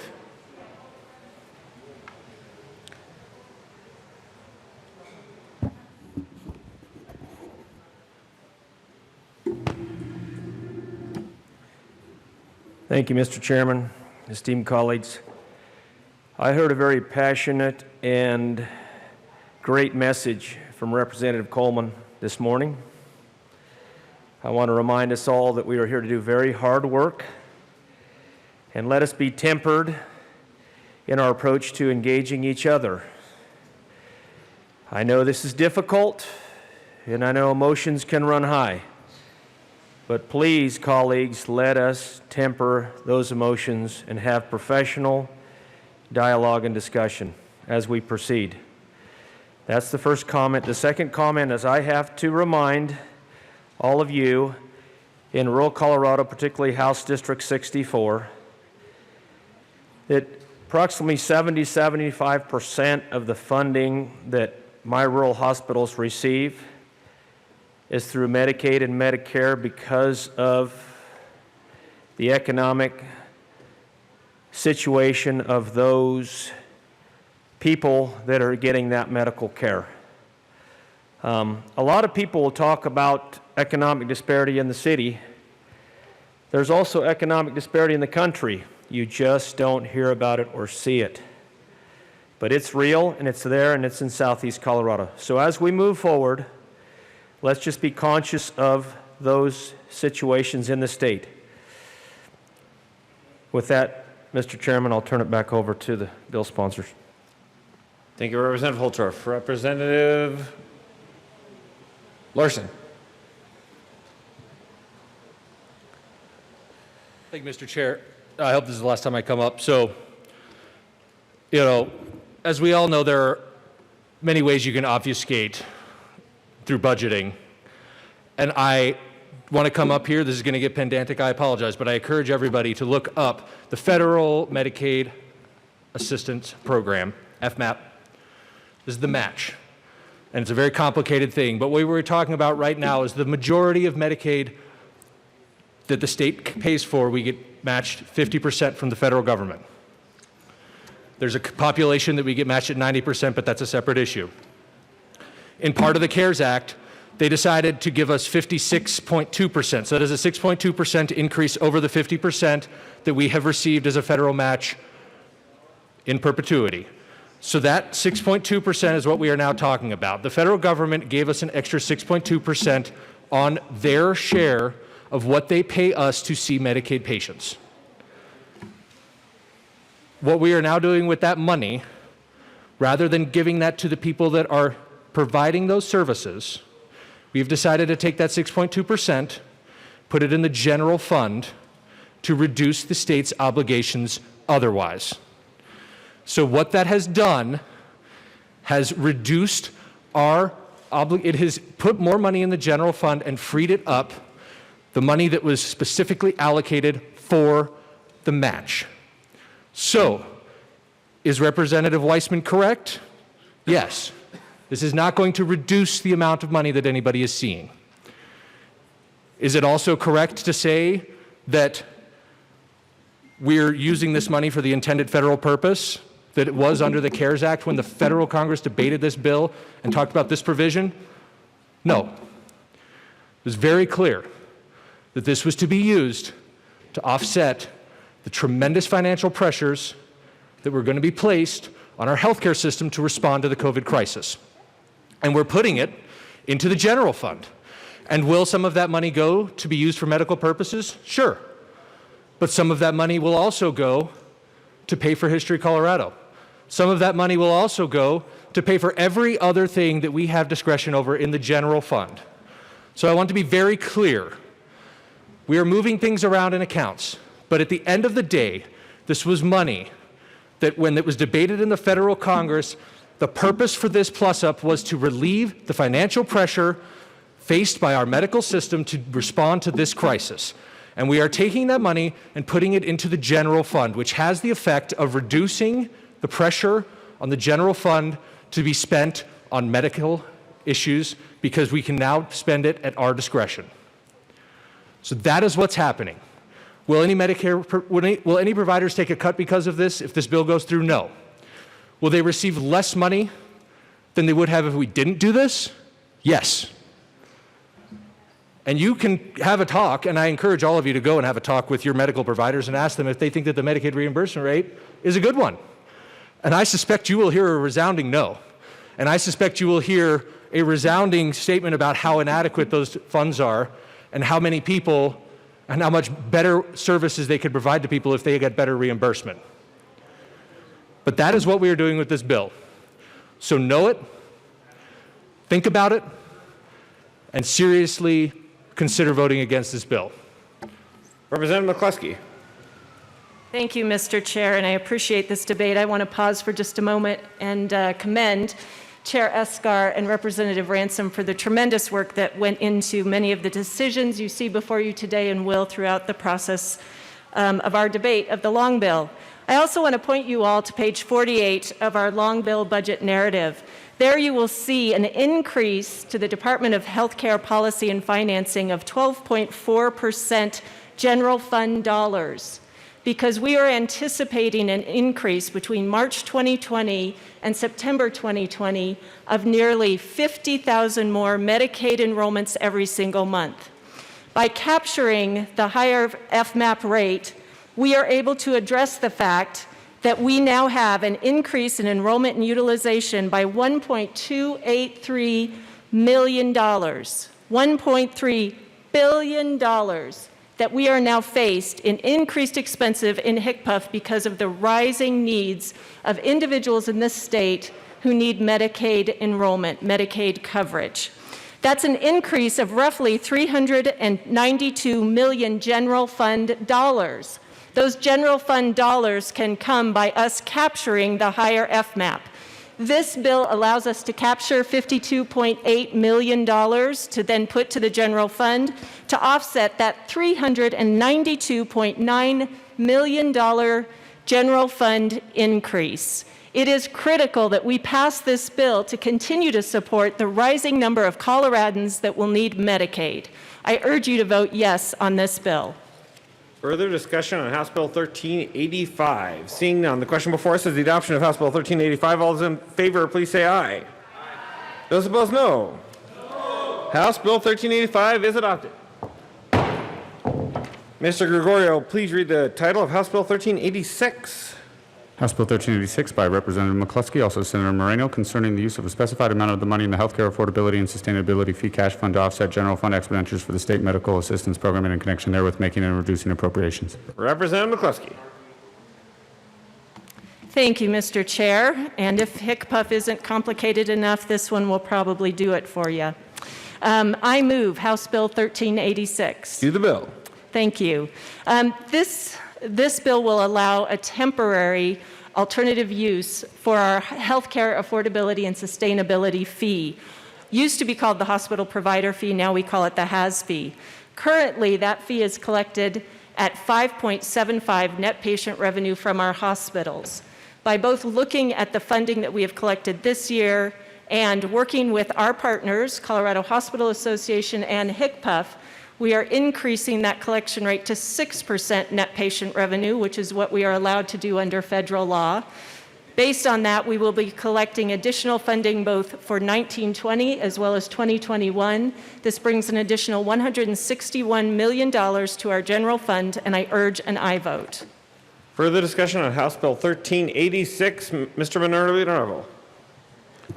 Thank you, Mr. Chair. Members, I urge a strong no vote. This is a hidden tax increase that's going to result in higher increases to people's health care policies in the long run, and especially our seniors who are already hurting. And it's kind of funny that $161 million, if we added $1 million to that, that's the amount we need to actually fund the senior homestead exemption. So I urge a no vote. Further discussion on House Bill 1386. Seeing none, the question before us is the adoption of House Bill 1386. All those in favor, please say aye. Those opposed, no. House Bill 1386 is adopted. Mr. Gregorio, please read the title of House Bill 1387. House Bill 1387 by Representative Escar, also Senators Moreno, concerning the repeal of transfer of unexpended money for reimbursing counties for exemptions from property taxes. Representative Esgar. Thank you, Mr. Chair. I move House Bill 1387. To the bill, Representative Esgar. Thank you, Mr. Chair. This bill repeals the potential annual transfers from the general fund to the Older Coloradans Cash Fund and the Veterans Assistant Grant Program that were triggered when the amount of funding included in the budget is overestimated. In addition, the bill makes a one-time transfer of $13 million from the Older Coloradans Cash Fund to the general fund. Again, not easy decisions we made here. This is something that was overestimated expenditure that is not needed at this time, so we're using that to help us balance. Further discussion on House Bill 1387, Representative Sane. Thank you, Mr. Chair. I also oppose this bill as well. Taking money from the Older Coloradans Cash Fund and from veterans. I hope you'll join me in a no vote. Further discussion on House Bill 1387. Seeing none, the question before us is the adoption of House Bill 1387. All those in favor, please say aye. Those opposed, no. House Bill 1387 passes. Mr. Gregorio, please read the title of House Bill 1388. House Bill 1388 by Representative Ransom, also Senator Zenzinger, concerning statutory provisions on money from the general fund for programs operated by the Department of Human Services and in connection therewith reducing an appropriation. Representative Ransom. Thank you, Mr. Chair. I move House Bill 1388. To the bill. Thank you, members. This bill was for the Department of Human Services. Our JBC staff went out and found the 4 funds that you'll see listed on the bill that had unexpended money. This was, these were programs that were allocated a certain amount and then they were unable to use it all. And so this was leftover money that, as opposed to letting it sit there and roll over, we are then just taking it back and using it in the general fund expenditures. For the record, I do want to say that they had money there. So for example, I checked the Aid to Needy Disabled program. The department has a cash fund that they will be using instead. So they already had a cash fund in place. So these programs are ones that are just taking back unexpended money, and then we are, again, using it to pay our bills. As I mentioned before, time to go into the savings accounts to make sure that we can balance the budget. So with that, I urge and I vote. Further discussion on House Bill 1388. Seeing none, the question before us is the adoption of House Bill 1388. All those in favor, please say aye. Aye. Those opposed, no. House Bill 1388 is adopted. Mr. Gregorio, please read the title of House Bill 1389. House Bill 1389 by Representatives McCluskey and Ransom, also Senators Moreno and Zenzinger, concerning a 3-year suspension of transfers to the Child Welfare Prevention and Intervention Services Cash Fund of unspent general fund appropriations to the Child Welfare line item. Representative McCluskey. Thank you, Mr. Chair. I move House Bill 1389. To the bill.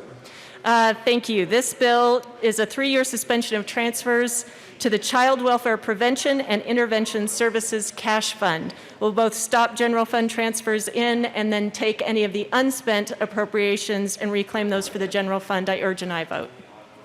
Representative Ransom.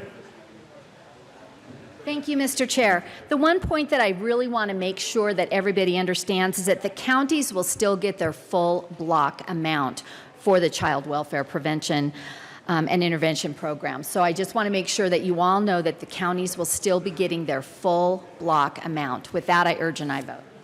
Further discussion on House Bill 1389. Seeing none, the question before us is the adoption of House Bill 1389. All those in favor, please say aye. Those opposed, no. House Bill 1389 is adopted.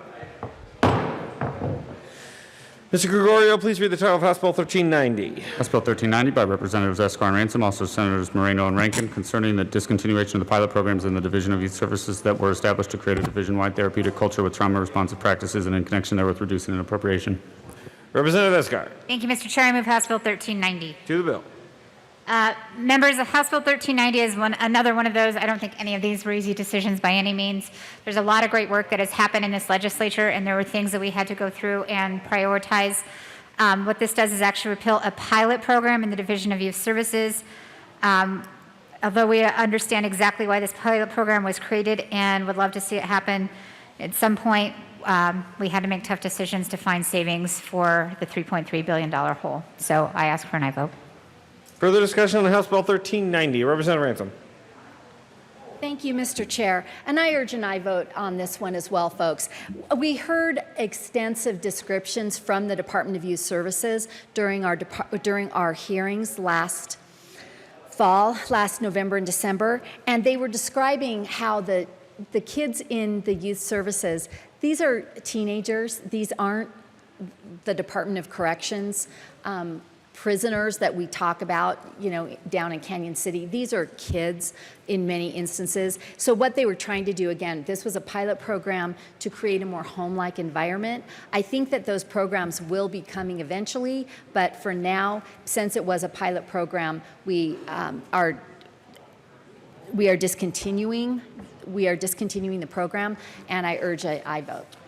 Further discussion on House Bill 1390. Seeing none, the question before us is the adoption of House Bill 1390. All those in favor, please say aye. Those opposed, no. House Bill 1390 is adopted. Mr. Gregorio, please read the title of House Bill 1391. House Bill 1391 by Representatives Escar and McCluskey, also Senator Moreno and Zenzinger, concerning eliminating statutory requirements for programs to increase access to treatment for behavioral health disorders in connection therewith reducing appropriations. Representative Escar. Thank you, Mr. Chair. I move House Bill 1391. To the bill. Members, this is another one of those where we had to look at the work that has been done before and see how we can cut and trim.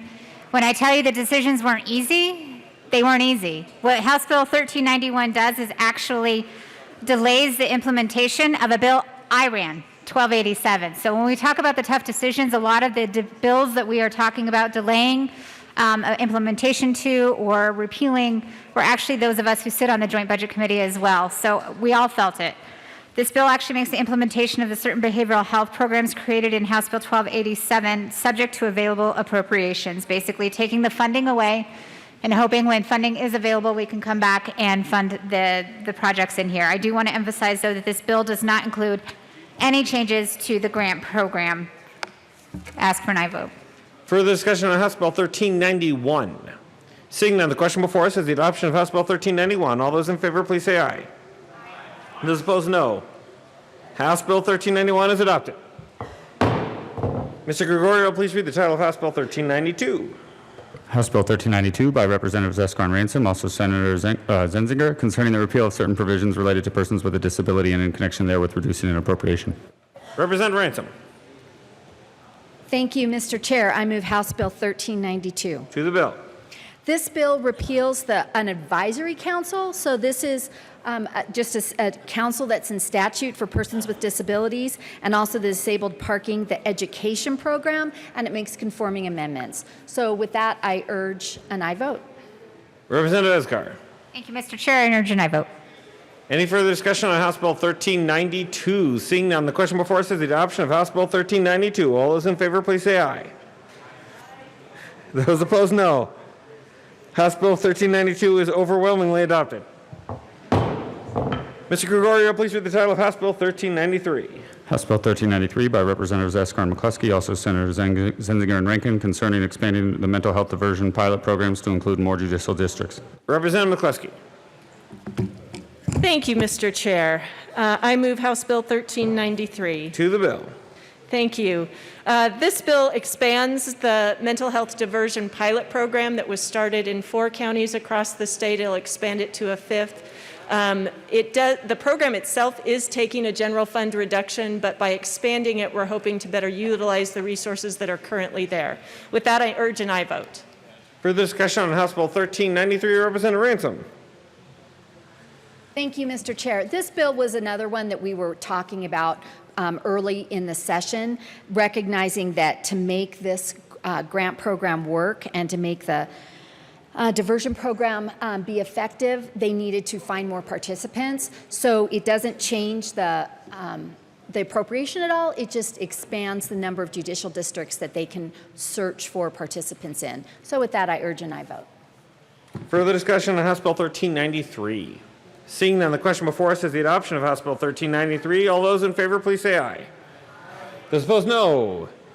House Bill 1393 is adopted.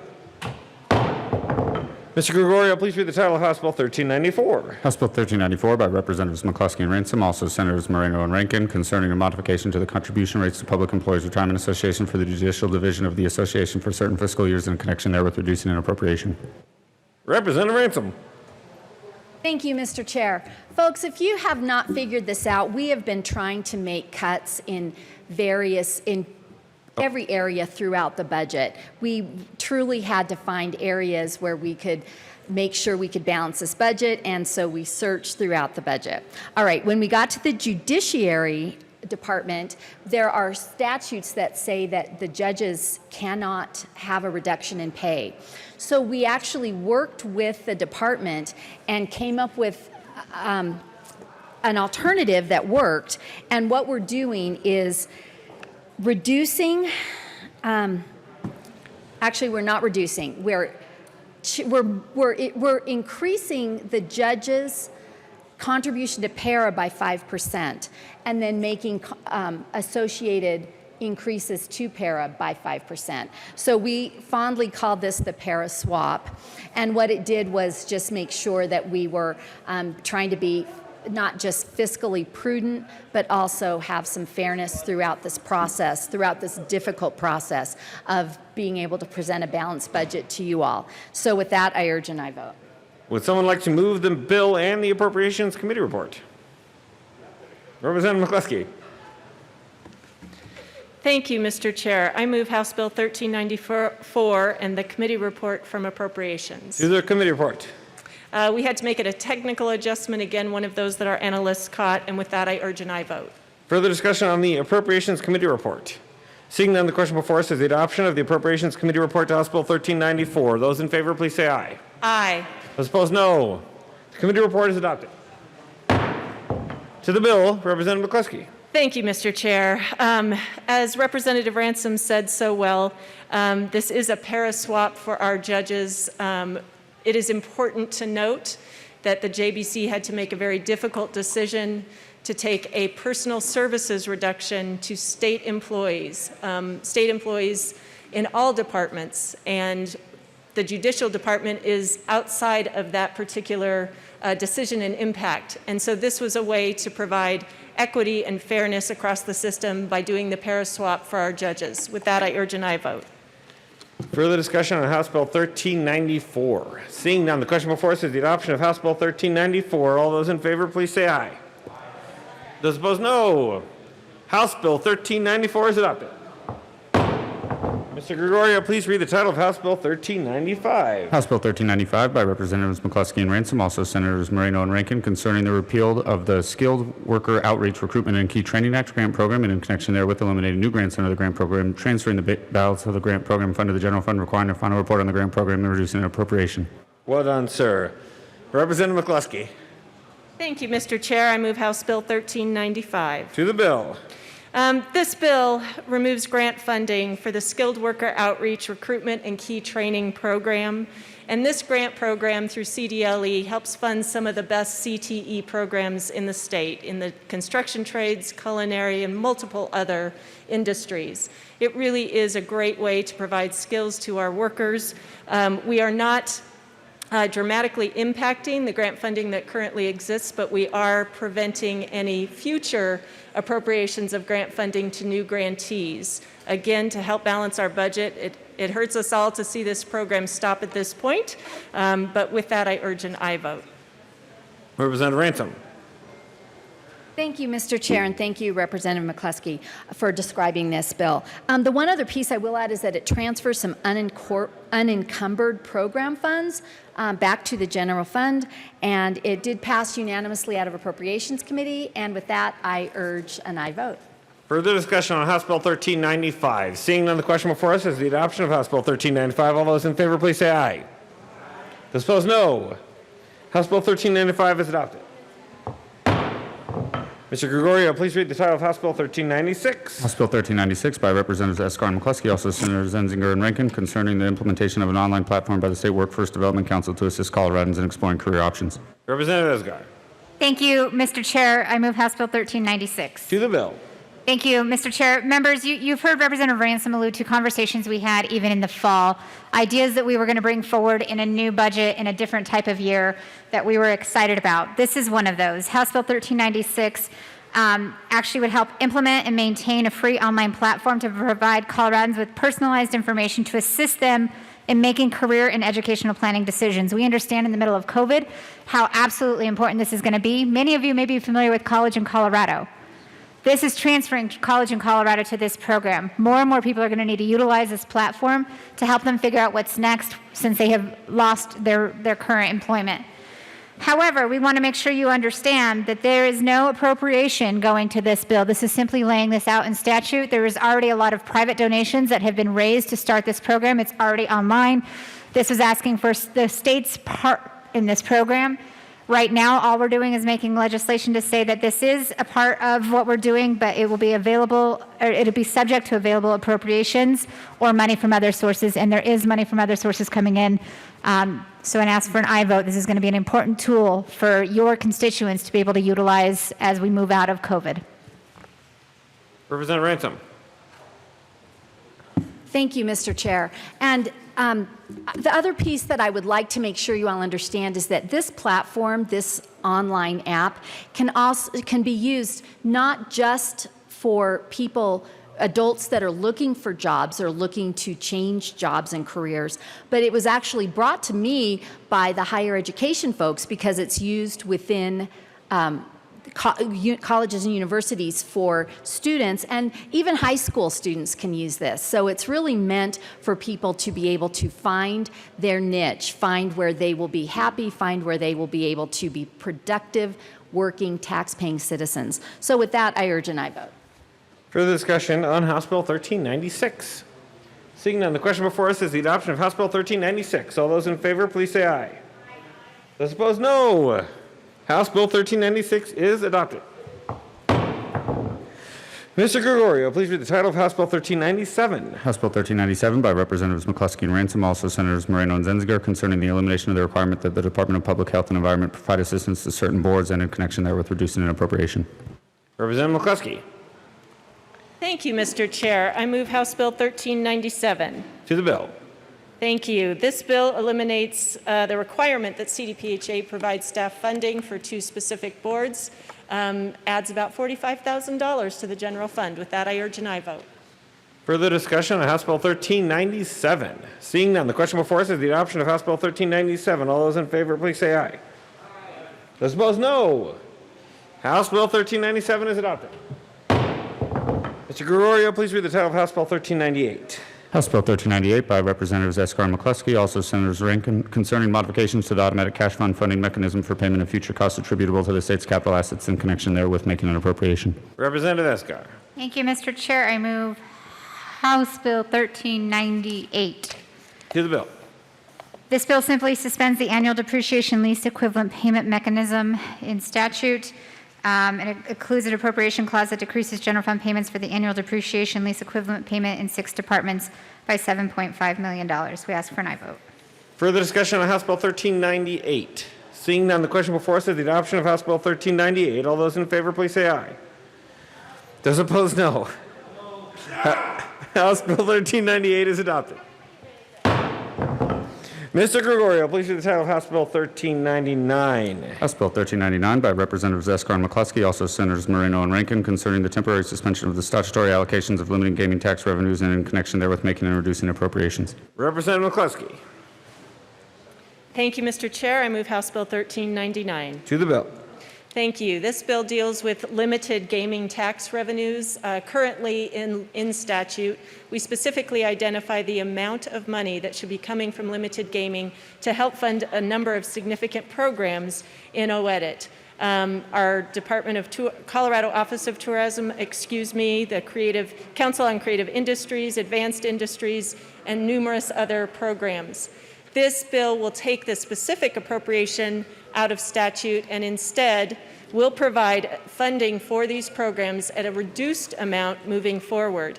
This revises the way that the statute currently handles the limited gaming provisions, and given the significant reduction in because our casinos are currently closed, this was a way for us to continue funding for OEDIT and these important economic drivers and programs in a way that was more sustainable. With that, I urge an aye vote. Further discussion on House Bill 1399. Seeing none, the question before us is the adoption of House Bill 1399. All those in favor, please say aye. Those opposed, no. House Bill 1399 is adopted. Mr. Gregorio, let's turn over a new leaf and move to House Bill. Please read the title of House Bill 1400. House Bill 1400 by Representatives Escar and McCluskey, also Senators Moreno and Zenziger, concerning the temporary reallocation of limited gaming tax revenues to address recovery following the 2020 budget crisis. Representative Esgar. Thank you, Mr. Chair. I move House Bill 1400. To the bill. Thank you, Mr. Chair. This bill temporarily modifies the distribution between limited and extended gaming recipients, so any growth or decline and total net gaming tax distributions shall be allocated based on the relative percentages in which each group recipient shared in the decrease in the total net gaming tax distributions. This is only temporary and ends when total limited gaming tax revenues equal or exceed the total amount of limited gaming tax revenues collected in fiscal year 18-19 before COVID hit and shut down our casinos. And I do have an amendment. Oh, man.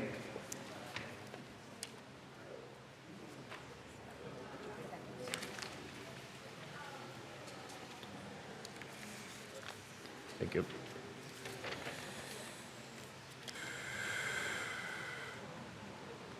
Representative Esker. Thank you, Mr. Chair. I move Amendment L001 and ask that it be displayed. Amendment L001 has been moved and is properly displayed. To the amendment, Representative Esker. Thank you, Mr. Chair. This bill attempts to address the distribution of gaming revenues between limited and extended gaming recipients so that the gaming revenues recover.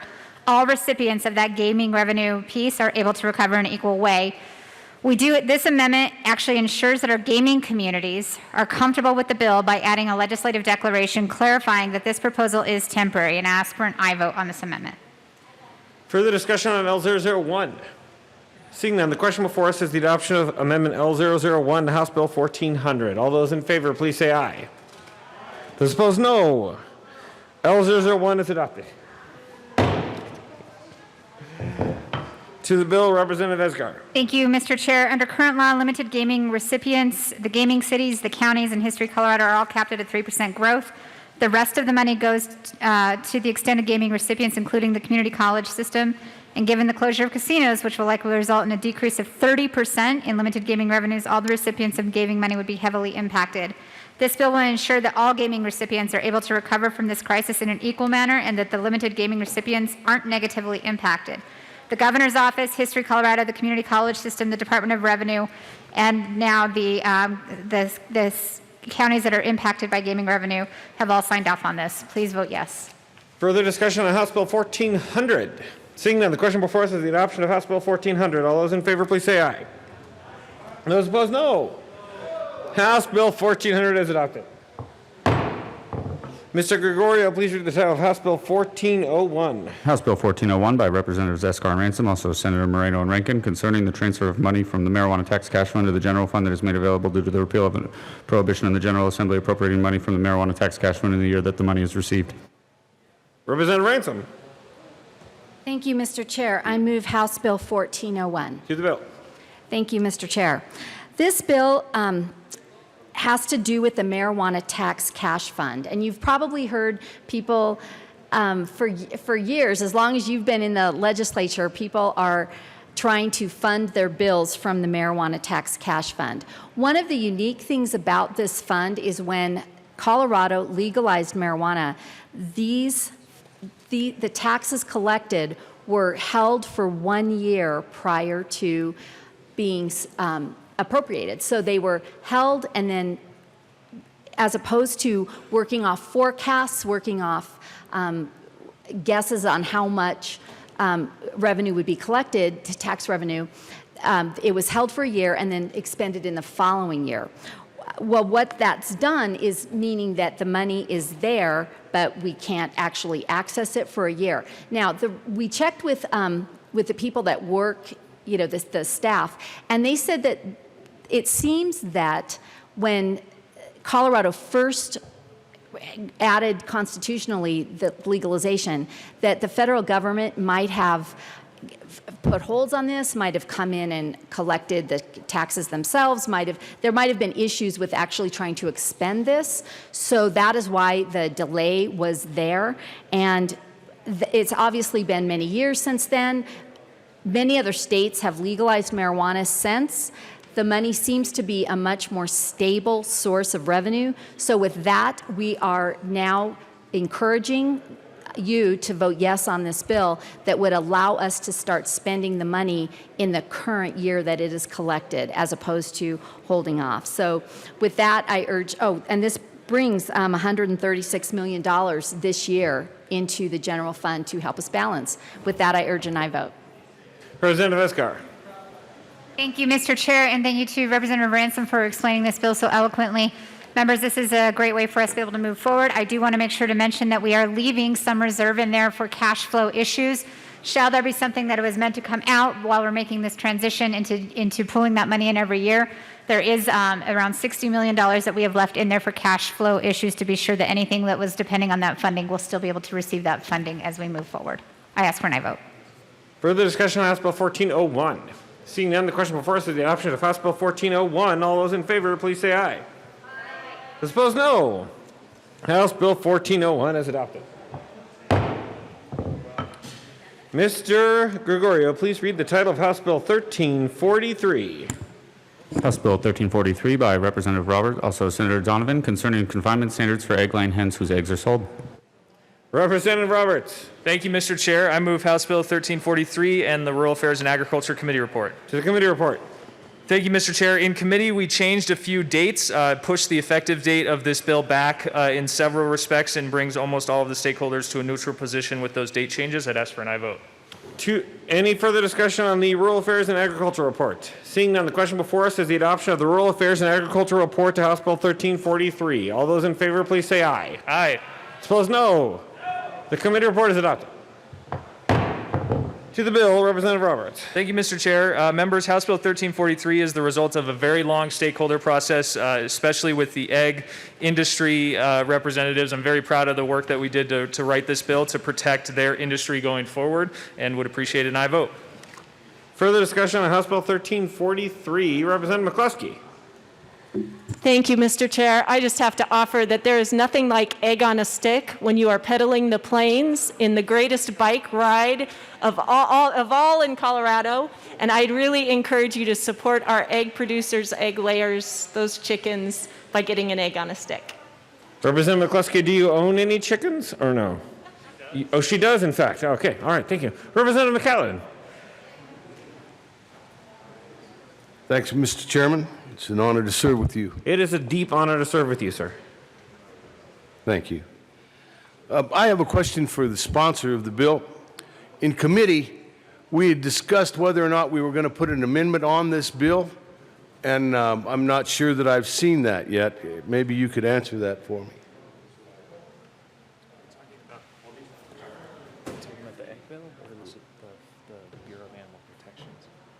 We'll take a brief moment.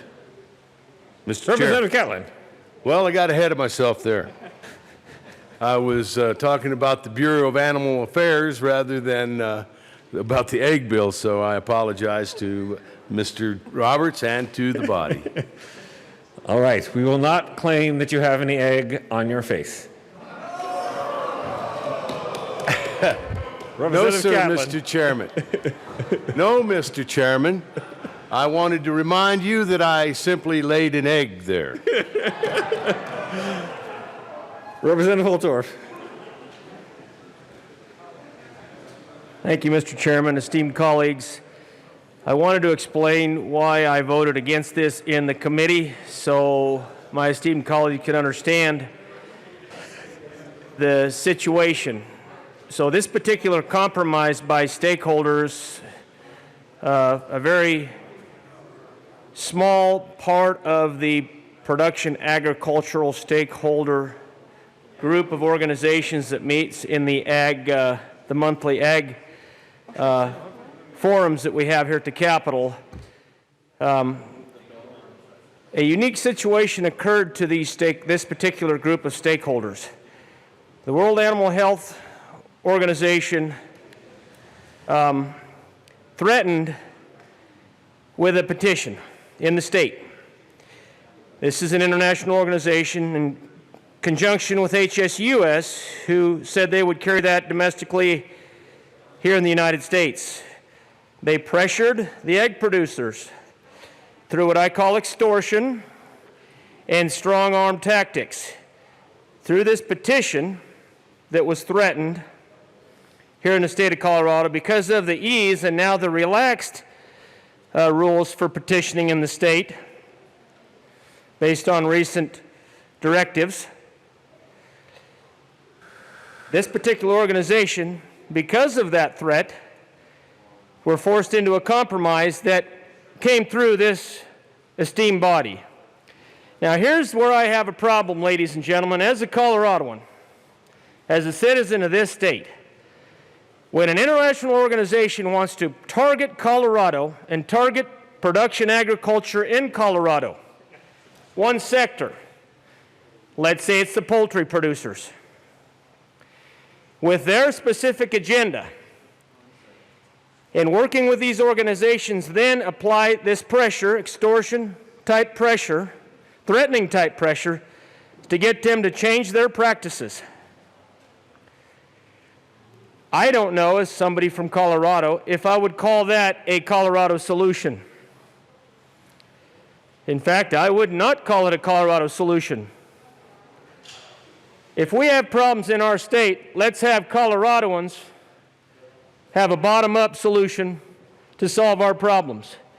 When we have international organizations putting crosshairs on our state and saying, we're going to target this sector because we want to change everything, and we're going to target that state, and we're going to threaten that state with this type of action until they change their practices. And then this particular industry says, oh my goodness, if we don't look at appeasing and meeting those external forces, it could be devastating to our industry.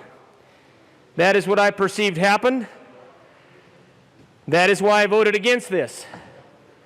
I like grassroots solutions and bottom-up solutions to the problems of this state.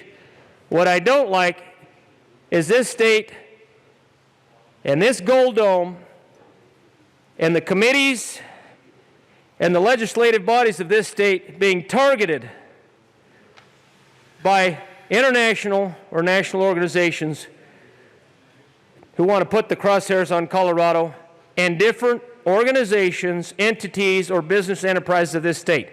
Now, I know it's nothing new, Mr. Chairman, but I don't think it's a Colorado solution, and we're going to pass this particular legislation that did not come from Colorado.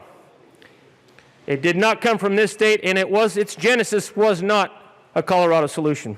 Thank you, Mr. Chairman. Representative Roberts.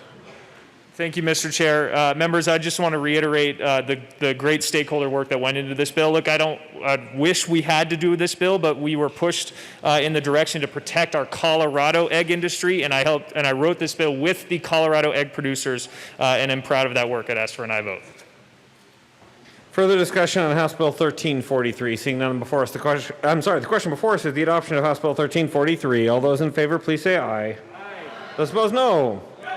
House Bill 1343 is adopted.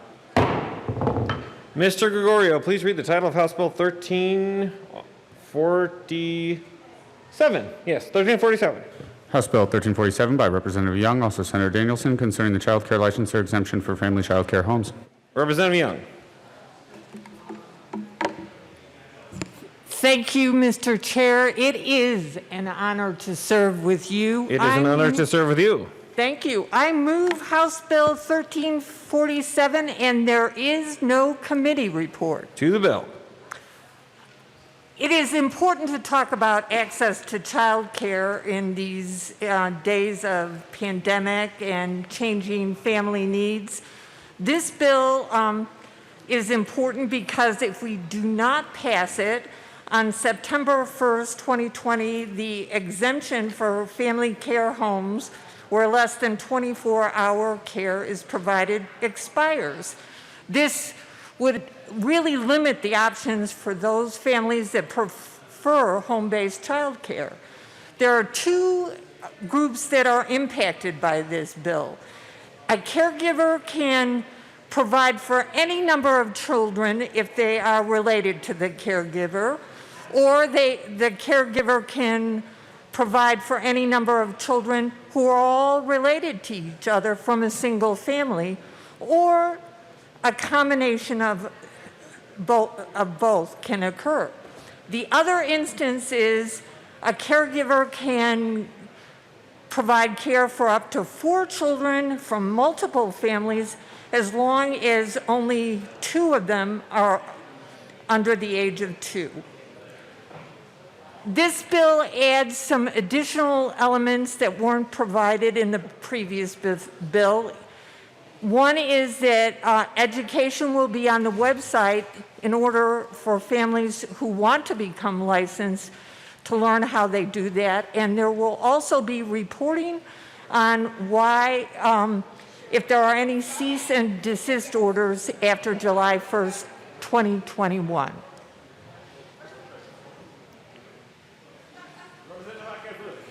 Thank you, Mr. Chair. I want to thank Representative Young for allowing me to co-sponsor this, prime sponsor this bill with her.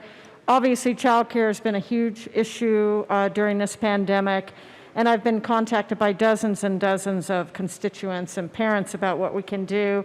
This bill offers a lot of options for childcare, whether it's home-based, church-based, facility care-based. The nice feature I wanted to point out about this bill is that it's added transparency so that parents will be notified about the licensing exemption. So I'm hoping that you'll all support this. It will give us more options for childcare, get folks back to work, and give us more job opportunities. I urge and I vote on this bill in order to increase opportunities for home-based childcare. Further discussion on House Bill 1347. Seeing none, the question before us is the adoption of House Bill 1347. All those in favor, please say aye. Aye. Those opposed, no. House Bill 1347 is adopted. Mr. Gregorio, please read the title of Senate Bill 126. Senate Bill 126 by Senators Story and Smallwood, also Representatives Robertson and Van Winkle, concerning the operation of a licensed family child care home in a common interest community. Representative Roberts. Thank you, Mr. Chair. I move Senate Bill 126, and there are no committee reports. To the bill. Thank you, Mr. Chair. Really happy to be presenting this bill with Representative Van Winkle. This is a great deregulation bill that's going to mean that more home child care businesses can open up in the state of Colorado. When this bill passes, it means that a home child care business can't be excluded just because they exist in an HOA. They still, of course, have to apply by all licensing requirements and safety procedures. But I had heard from a constituent, I'm sure many of you have heard, that they want to open a home child care business, but they can't because their HOA is preventing it. And I think in this age of coronavirus and at all times, we need to open up as many child care slots as possible. This is one way to do it. So would ask for an aye vote. Representative Van Winkle. Thank you, Mr. Chair, and thanks also to my co-sponsor here. I very much appreciate the hard work and ditto everything he said. It is vital to help jumpstart our Colorado economy by helping working families gain access to local, high-quality, affordable care run by a licensed small business owner and caregivers in their neighborhoods. More parents can make the choice to return to their careers and help everyone jumpstart the economy. Vote yes. Further discussion on Senate Bill 126. Seeing none, the question before us the adoption is the adoption of Senate Bill 126. All those in favor, please say aye. Aye. Those opposed, no. Senate Bill 126 is adopted. Mr. Gregorio, please read the title of Senate Bill 30. Senate Bill 30 by Senators Garcia and Rodriguez, also Representative Escar, concerning increased consumer protections for customers of investor-owned utilities and in connection therewith making an appropriation. Representative Esgar. Thank you, Mr. Chair. I move Senate Bill 30. And I don't think there's and the Energy Committee report. To the Energy and Environment Committee report. Thank you, Mr. Chair. In the Energy Committee report, we amended the bill to add a safety clause because of what we're trying to do in this bill to protect those people who are dealing with utility shutoffs in the middle of COVID.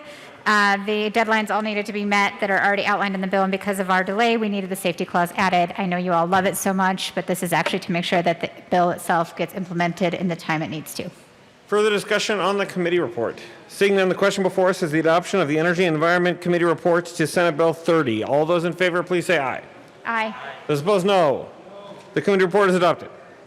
To the bill, Representative Esgar. Thank you, Mr. Chair. Members, the purpose of Senate Bill 30 is the Utility Consumer Protection Bill is to protect low-income utility customers of investor-owned utilities. Keep in mind, this is a critical COVID-related bill. When Governor Polis issued the executive order placing a moratorium on utility shutoffs, many Coloradans who had recently lost work because of the stay-at-home order receiving temporary reprieve from worrying about how to pay for their electricity and home heating bills were able to focus on paying for food and other necessities instead. But when that moratorium is lifted, however, hundreds of thousands of Coloradans will face bills containing months of utility charges in arrears. Many will struggle to come up with this money. With that, I ask for an aye vote. Representative Donald Valdez. Thank you, Mr. Chair, and I want to thank the bill sponsor for bringing this Senate Bill 30. This is a good bill helping individuals throughout southern Colorado who are during the COVID-19 process have lost contact with their energy, and I do support the bill. Thank you. Further discussion on Senate Bill 30? Seeing none, the question before us is the adoption of Senate Bill 30. All those in favor, please say aye. Those opposed, no. Senate Bill 30 is adopted. Mr. Majority Leader. Thank you, Mr. Chair. I move to lay over House Bill 1069 and Senate Bill 85 until the end of the second reading calendar. All right, at the request from the Majority Leader, House Bill 1069 and Senate Bill 85 will be laid over to the end of the second reading calendar. Mr. Gregorio, please read the title of Senate Bill 26. Senate Bill 26 by Senator Fields and Cook, also Representative Singer, concerning eligibility for workers' compensation benefits for workers who are exposed to psychologically traumatic events and in connection therewith establishing that a worker's visual or audible exposure to the serious bodily injury or death or the immediate aftermath of the serious bodily injury or death of one or more people as the result of a violent event, the intentional act of another person or accident is a psychologically traumatic event for the purposes of determining the worker's eligibility for workers' compensation benefits.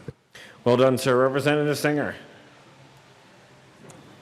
Thank you, Mr. Chair, and I move Senate Bill 26. To the bill, Representative Singer. Thank you, Mr. Chair, and thank you, Mr. Gregorio, for reading that long title. Just so the members understand what they're voting on today, this bill deals with the exposure to psychological trauma when it happens auditorily. Our emergency dispatchers came to us over the interim and brought forth a bill with our interim committee, and when they're exposed to traumatic elements, they weren't getting the same opportunities for workers' compensation as the rest of us were.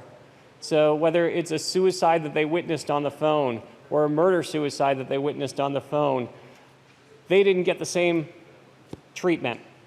And the reason this is so important to me as somebody who has been exposed to traumatic elements on the job, I know that if you don't seek out the help that you need, it's not only your work that suffers, it wasn't only my work that suffered, but the people that you serve suffer too. Calls to the suicide hotline are up 44% right now. This bill will make sure that when people get a psychological injury on the job, that they will be able to return to work faster and better and serve the people that need the help when they need it. And with that, I ask for an aye vote on Senate Bill 26.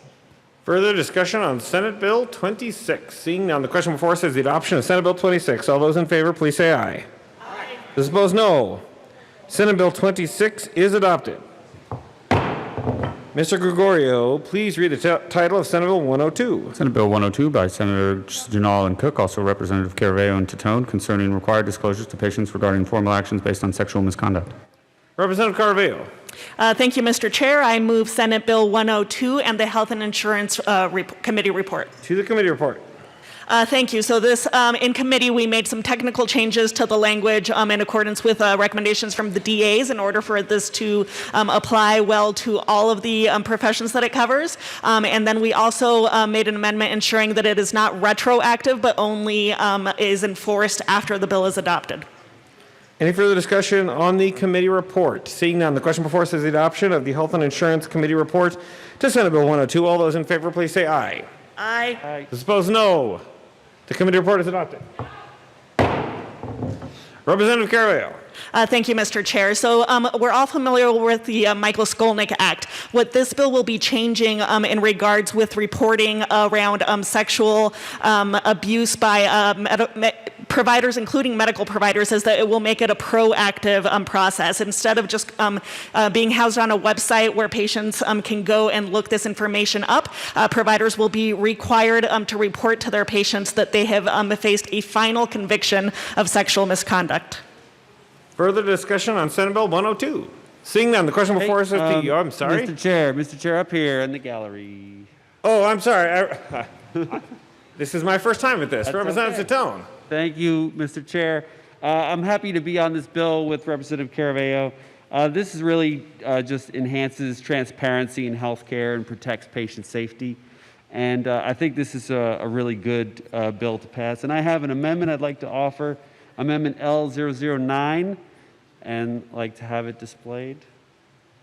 And I think Representative Caraveo has a copy of it. Representative Caraveo, do you have a copy of the amendment L009 is attempting to be moved? Please hold. There you go. I would make a paper airplane, but I'm not very accurate throwing. Paper airplanes are against the rules, but encouraged. No, I know.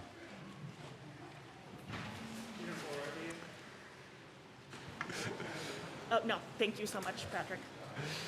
Amendment L009 has been moved and is properly displayed. Representative Satone. Thank you, Mr. Chair. This was an amendment that we needed to run due to our delay in getting going here in the session. This will give the department time to establish the new guidelines for the bill. So since it's already amended, we need to send it over amended to the Senate. This will be no big deal. Let's just change this date and we'll get it started over there. So I ask for an aye vote. Further discussion on Amendment L009. Representative Tipper. On amendment, no. Okay. Further discussion on Amendment L009 to Senate Bill 102. Seeing none, the question before us is the adoption of Amendment L009. All those in favor, please say aye. Aye. Those opposed, no. Amendment L009 is adopted. To the bill, Representative Tipper. Thank you, Mr. Chair. And this bill I had questions on in committee, and I appreciate some of the amendments that were made, but one lingering question I had is, Representative, I heard you say that what this would require would be a final reporting of a final conviction. I read the bill to be broader than that. Can you talk to me about it? Because in addition to a final conviction, it's a final disciplinary action by a regulator, and it's open-ended in my opinion. When that action is based in whole or in part on any of the following: a conviction, a finding that the provider engaged in unprofessional conduct. So to me, it's broad, it's expansive. It would actually be hard for a provider to know whether or not he or she fell under this provision. So I think it's broader than just a final conviction. Representative Carvalho. Thank you, Mr. Chair, and thank you, Representative Tipper, for your continued interest and conversation on this bill. It does cover final conviction in addition to any finding by a board. So, for example, for a medical provider, that would be the medical board, the nursing board, that there has been an action on that provider's behalf or part, I'm sorry, that led to a disciplinary action that resulted in a limitation on their license. And so it is a little bit more broad, thank you for pointing that out, than a conviction itself, but it's basically any action on that provider's part that has been found to be problematic either legally or by their board. Representative Tipper. Thank you, Mr. Chair. Thank you, Representative. So the other question I had related to that is, I don't know that we have anywhere defined in the bill when it's regulatory conduct that affects the license, which could be, it could be classes, it could be it could be a wide range of things. When it involves sexual misconduct, does that include, for example, and I'm not condoning any of these behaviors, I'm just trying to give, an explanation of how expansive this could be. In most, for example, the Medical Practice Act, you cannot have consensual sex with a patient even for 6 months after that patient is no longer your patient. Would that be considered sexual misconduct? Because to me, that's different than the types of things that we're talking about, and it has a really, really profound effect on licensure. Representative Carvalho.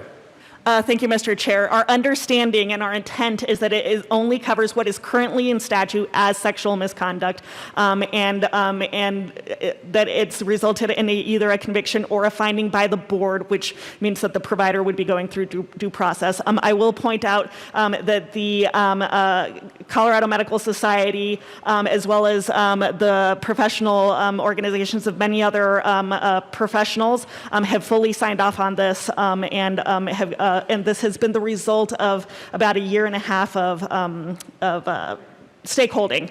But I greatly appreciate your questions. Further discussion on Senate Bill 102. Representative Tipper. Thank you, Mr. Chair. Thank you. And I'm in the unenviable position of trying to shed light on something that I think is concerning. I understand the point of the bill. I think having been on the side of the board where I'm actually prosecuting these cases, reading the language in this bill is problematic to me. I think it's going to be difficult. I don't think, and I appreciate the sponsor has come a long way in making some of the amendments that we suggested, so I really appreciate that. But unfortunately, I'll be on the bill today, not because I don't appreciate the goal, but I just don't think this gets us there at all. Further discussion on Senate Bill 102. Seeing none, the question before us is the adoption of Senate Bill 102. All those in favor, please say aye. Aye. Those opposed, no. Senate Bill 102 is adopted. That brings us to House Bill 1290 and a Representative Garnett. No, Mr. Majority Leader. This is my bill. I know. I'm calling on you. It's your bill. Oh, I'm sorry. Please, Mr. Gregorio.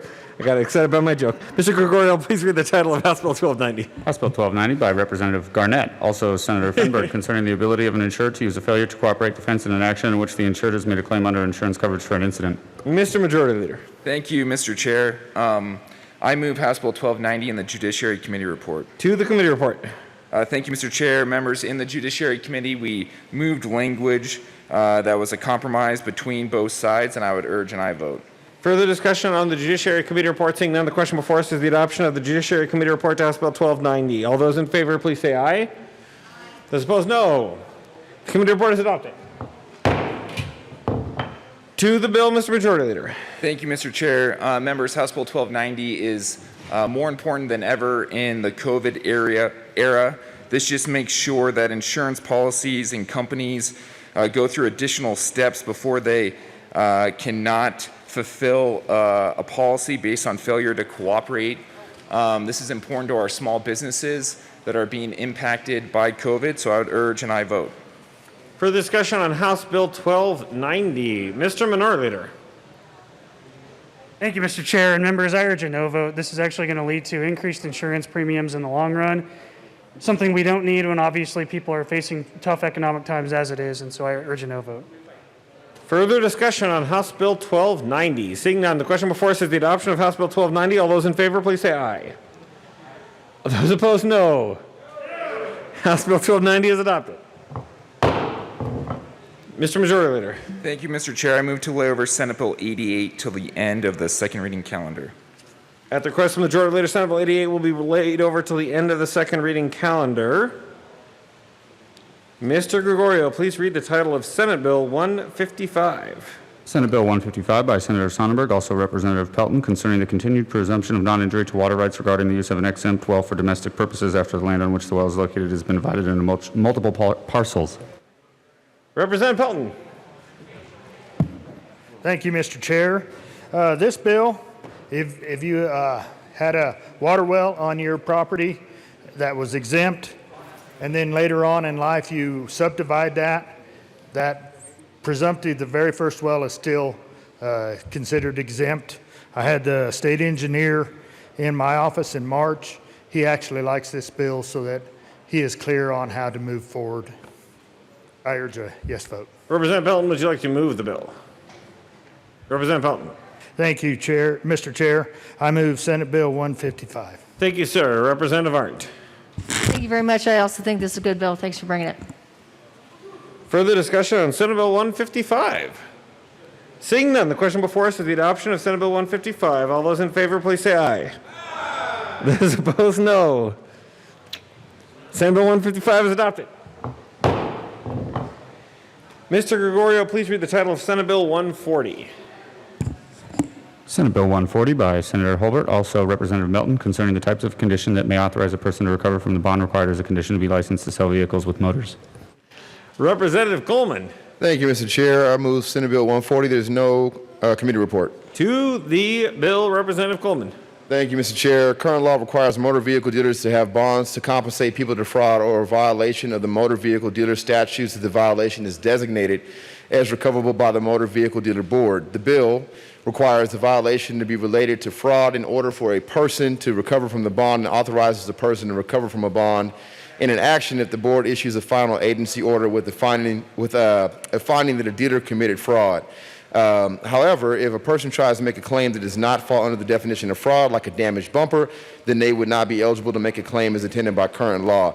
This bill passed 30 to 1 in our House Transportation passed 10-1. This bill simply clarifies the intent of fraud in current statute and closes a loophole that hurts small businesses yet still protects consumers. And no, I am not Javon Melton. I ask for an aye vote. Any further discussion on Senate Bill 140? Is there anyone who would like to call for a division to let Representative Melton vote on this bill? No. All right. The question before us is the adoption of Senate Bill 140. All those in favor, please say aye. Aye. Those opposed, no. Senate Bill 140 is adopted. Mr. Gregorio, please read the title of Senate Bill 90. Senate Bill 90 by Senator Winter, also Representatives Escar and Titone, concerning donations of food to nonprofit organizations for distribution to needy individuals. Representative Escar. Thank you, Mr. Chair. I move Senate Bill 90 and the Energy and Environment Committee report. To the Energy and Environment Committee report. Thank you, Mr. Chair. In the committee, we actually amended this bill to include hospitals into the conversation, which I will explain the entire bill in just a moment. Ask for an aye vote. Further discussion on the Energy and Environment Committee report. Seeing none, the question before us is the adoption of the Energy and Environment Committee report to Senate Bill 90. All those in favor, please say aye. Aye. Those opposed, no. The committee report is adopted. To the bill, Representative Esgar. Thank you, Mr. Chair. Current law provides limited immunity for civil and criminal liability to retail food establishments, nonprofit organizations, and other entities who donate items of food to nonprofit organizations to use for distribution, providing assistance to needy or poor persons. This bill actually will extend that same immunity to correctional facilities, schools, and hospitals, and removes the any kind of immunity, or helps protect any farms who may actually invite people to come in and take some food that's left in the fields to be able to distribute as well. This is especially important right now as people are going to be recovering through, or living through COVID, not even recovering, but living through COVID, looking for different ways to not only find food, but allow these entities to donate that food in which they have access of. Representative Titone. Thank you, Mr. Chair. I also ask for an aye vote on this bill. You know, we've seen in the news several times in different places that farmers are getting rid of food that they can't sell because they don't want to flood the market with something. We can put that food to good use, and we can give the farmers to take away that liability from them, and we can get it to people who really need it right now. So I think this is very timely, and I'm really proud that we're getting this bill in right now, and I ask for an aye vote. Further discussion on Senate Bill 90. Representative Singh. Thank you, Mr. Chair. This is a very common sense bill. I also ask for a yes vote, particularly for our farmers who have allowed gleaning in the past for folks that really need food, but and also for our school districts as well. So this is a great common sense bill. Thank you for bringing it. Mr. Minority Leader. Thank you, Mr. Chair. Members, I urge a yes vote too. This is red tape reduction for people trying to do a good thing, so I say yes. Further discussion on Senate Bill 90. Seeing none, the question before us is the adoption of Senate Bill 90. All those in favor, please say aye. Aye. Those opposed, no. Senate Bill 90 is adopted.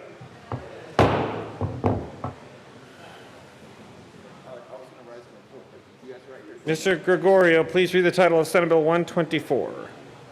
Senate Bill 124 by Senators Priola and Hansen, also Representatives Will and Buenteo, concerning adding to the public school facility construction guidelines the requirement to consult with the local electric utility. Representative Buenteo. Thank you, Mr. Chair. I move Senate Bill 124, and there is no committee report. To the bill. Thank you, Mr. Chairman. Ladies and gentlemen, if I may be so foolish as to say this and you would indulge me for a moment, this is an easy one. All right. This bill requires school districts that are applying for the BEST grants to consult with their local utility to learn more about beneficial electrification opportunities. Simply stated, nobody's local control is in any way, shape, or form being impacted. This is reducing red tape and encourages communications between local electrical and school districts. Representative Will. Thank you, Mr. Chair. It's also it's a real thing for schools and these BEST grants for efficiency. So 100% behind this. Further discussion on Senate Bill 124. Seeing none, the question before us is the adoption of Senate Bill 124. All those in favor, please say aye. Aye. Those opposed, no.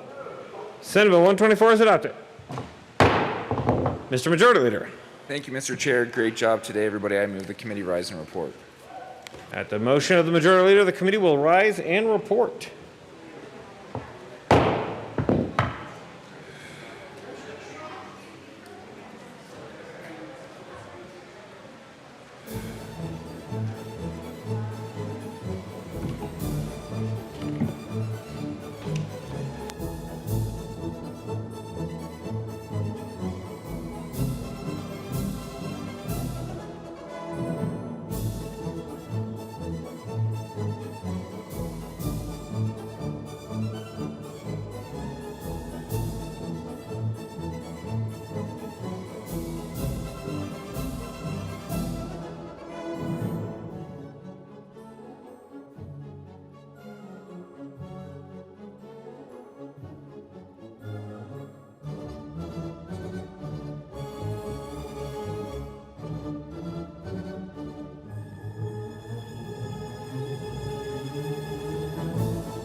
The House will come back to order.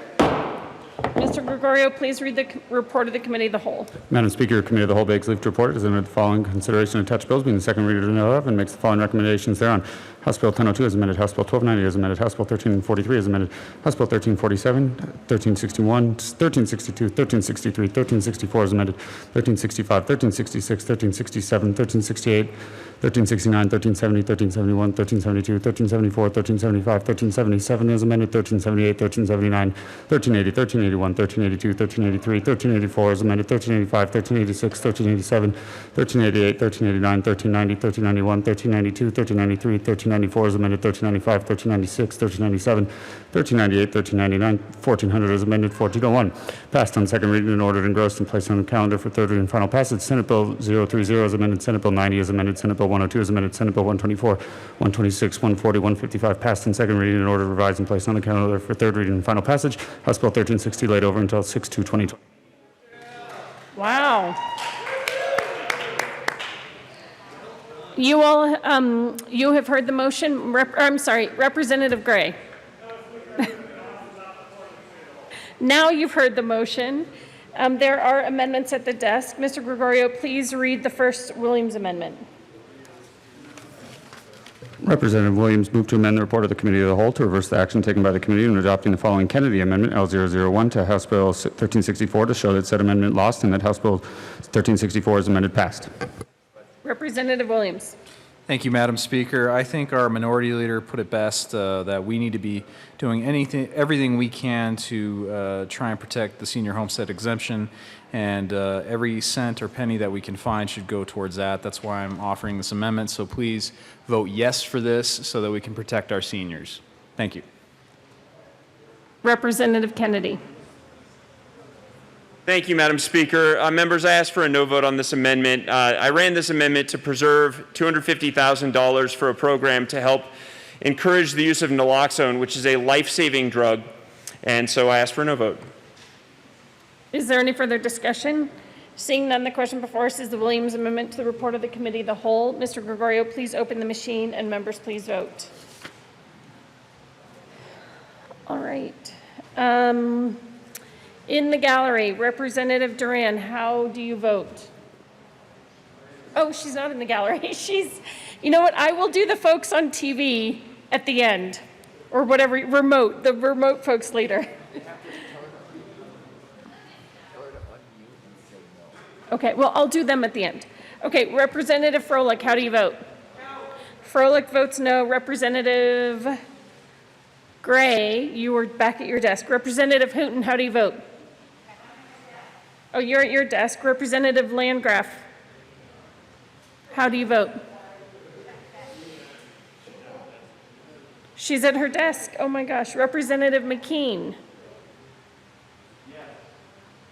Where are you? Can you raise your hand? Okay. Representative McKean votes yes. Representative McLaughlin, how do you vote? Representative McLaughlin votes no. Representative Sullivan. Representative Sullivan votes no. Representative Titone. Representative Titone votes no. Going to remote, Representative Buckner, how do you vote? Representative Buckner, how do you vote?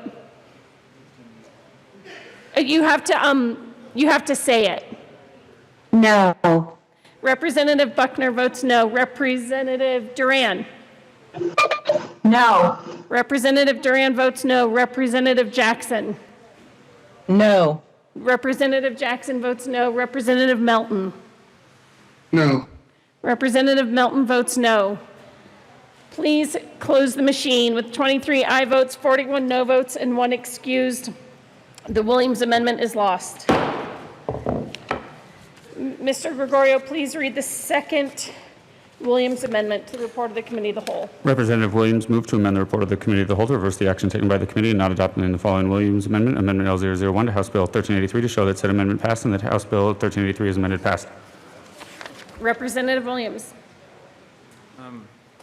Thank you, Madam Speaker. Again, the whole goal of this is to protect our seniors. That's why I offered it, and this is one good way, first step rather, to where we can ensure that the most vulnerable among us, especially those, our seniors, our greatest generation, are not harmed and their life or their house is not put in jeopardy. So please protect the senior homestead exemption, show some compassion, and vote yes on this amendment. Thank you. Representative Weissman. Thank you, Madam Speaker, and I just want to note two things on this amendment. First of all, the senior homestead is in the budget. It's page 531 under Treasury and the full amount. We'll talk more about that tomorrow. As to the amendment, I think this may have it exactly backwards. What the reserve does is basically holds that much in reserve at the end of the fiscal year in question, 2021. Essentially, it means we have that much less to spend prior to the end of the fiscal year. Possibly, if this were to pass, and I am here to urge a no vote, it might address the homestead in the next year, 21-22. However, there would be that much less money, about $164 million, available to pay the homestead when it comes due pursuant to statute, which is April of 21, pursuant to current law. So if the goal is to make it easier to continue the homestead program in 2021, this amendment actually makes it harder and not easier. So I urge a no vote. Representative Escar. Thank you, Madam Speaker, and thank you, Representative Weissman, for explaining that so eloquently. Literally, a yes vote on this amendment is money that we take away from being able to fund the homestead exemption. Ask for a no vote. Is there any further discussion? Seeing none, the question before us is the second Williams amendment to the report of the committee of the whole. Mr. Gregorio, please open the machine, and members, please vote. All right, in the gallery, Representative Froelich, how do you vote? No. Froelich votes no. Representative McKean? Yes. McKean votes yes. Representative McLaughlin? No. McLaughlin votes no. Representative Sullivan? No. Sullivan votes no. Representative Titone? No. Titone votes no. In remote meetings, Representative Buckner, how do you vote? No. Buckner votes no. Representative Duran, how do you vote? No. Duran votes no. Representative Jackson, how do you vote? No. Jackson votes no. Representative Melton, how do you vote? No. Representative Melton votes no. I want to point out that Representative Melton is wearing a shirt and tie as he sits at home and participates in this meeting. Most of the men in this room aren't wearing a tie right now, so that's, very impressive. Representative Humphrey, please vote. Please close the machine. With 23 aye votes, 41 no votes, and 1 excused, the second Williams amendment is lost. Mr. Gregorio, please read the third amendment. Representative Williams moved to amend the report of the committee of the whole to reverse the action taken by the committee in adopting House Bill 2013-86 to show that House Bill 1386 as amended lost. Representative Williams. Thank you, Madam Speaker. Members, after talking with a few of our caucus members, this is essentially an increase in the bed tax, and so we don't like it, and we ask that you vote yes on this amendment to defeat the bill. Thank you. Representative McCluskey. Thank you, Madam Speaker. I urge a no vote on this amendment. We are expanding the use of our HAS fee for purposes of offsetting our general fund. I urge a no vote. Is there any further discussion on the third Williams amendment? The question before us is the third Williams amendment to the report of the committee of the whole. Mr. Gregorio, please open the machine, and members, please vote. In the gallery, Representative Froelich, how do you vote? No. Froelich votes no. Representative McKean? Yes. McKean votes yes. Representative McLaughlin? McLaughlin votes no. Representative Sullivan? No. Sullivan votes no. Representative Titone? No. Titone votes no. In remote meetings, Representative Duran, how do you vote? No. Oh, I forgot Buckner, I'm sorry. Representative Buckner, Duran votes no. Representative Buckner. No. Buckner votes no. Representative Jackson. No. Jackson votes no. Representative Melton. No. Melton votes no. Caraveo. Please close the machine. With 23 aye votes, 41 no votes, and 1 excused, the third Williams Amendment is lost. Mr. Gregorio, please read the fourth Williams Amendment. Representative Williams moved to amend the report of the Committee of the Whole to reverse the action taken by the committee in adopting House Bill 1387 to show that House Bill 1387 is amended lost. Representative Williams. Thank you, Madam Speaker, and this is my last cow, if anyone was curious. We had some interesting debate on this. Basically, it gets back to wanting to protect our seniors. So please vote yes and defeat this bill. Representative Escar. Thank you, Madam Speaker. Members, I urge a no vote. Is there any further discussion? Seeing none, the question before us is the last Williams Amendment to the report of the Committee of the Whole. Mr. Gregorio, please open the machine and members, please vote.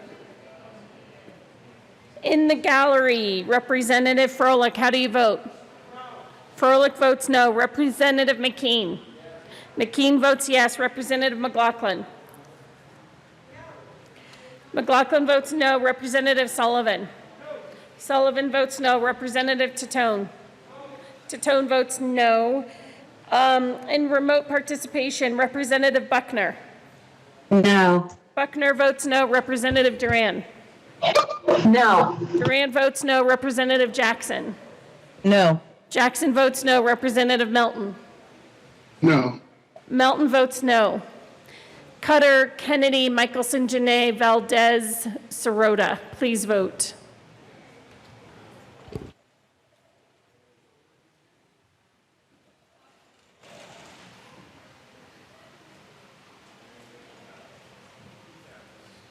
Please close the machine.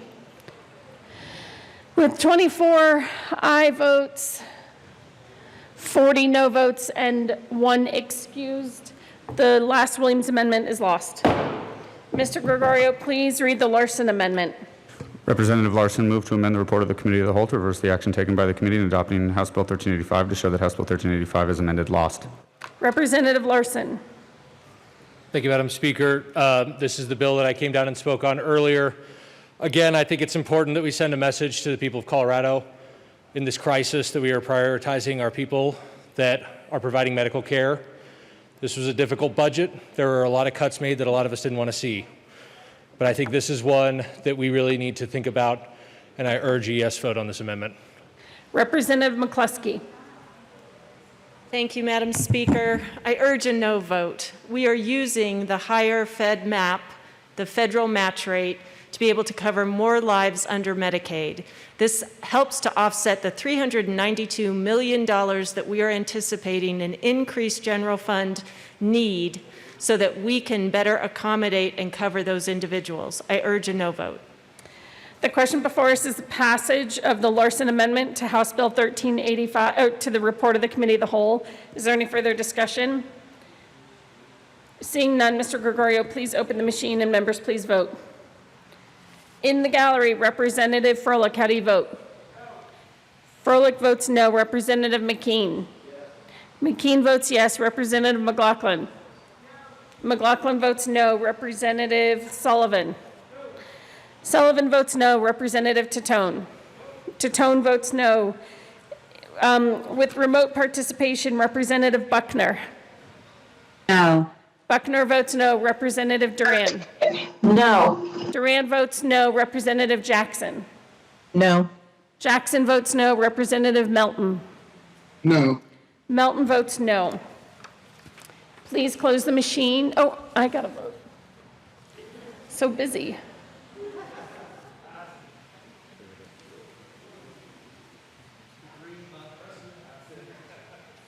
There we go. Please close the machine. With 22 aye votes, 42 no votes, and 1 excused, the Larson amendment to the report of the committee of the whole is lost. Those are the end of the amendments. The question before us is the passage of the report of the committee of the whole. Mr. Gregorio, please open the machine and members please vote.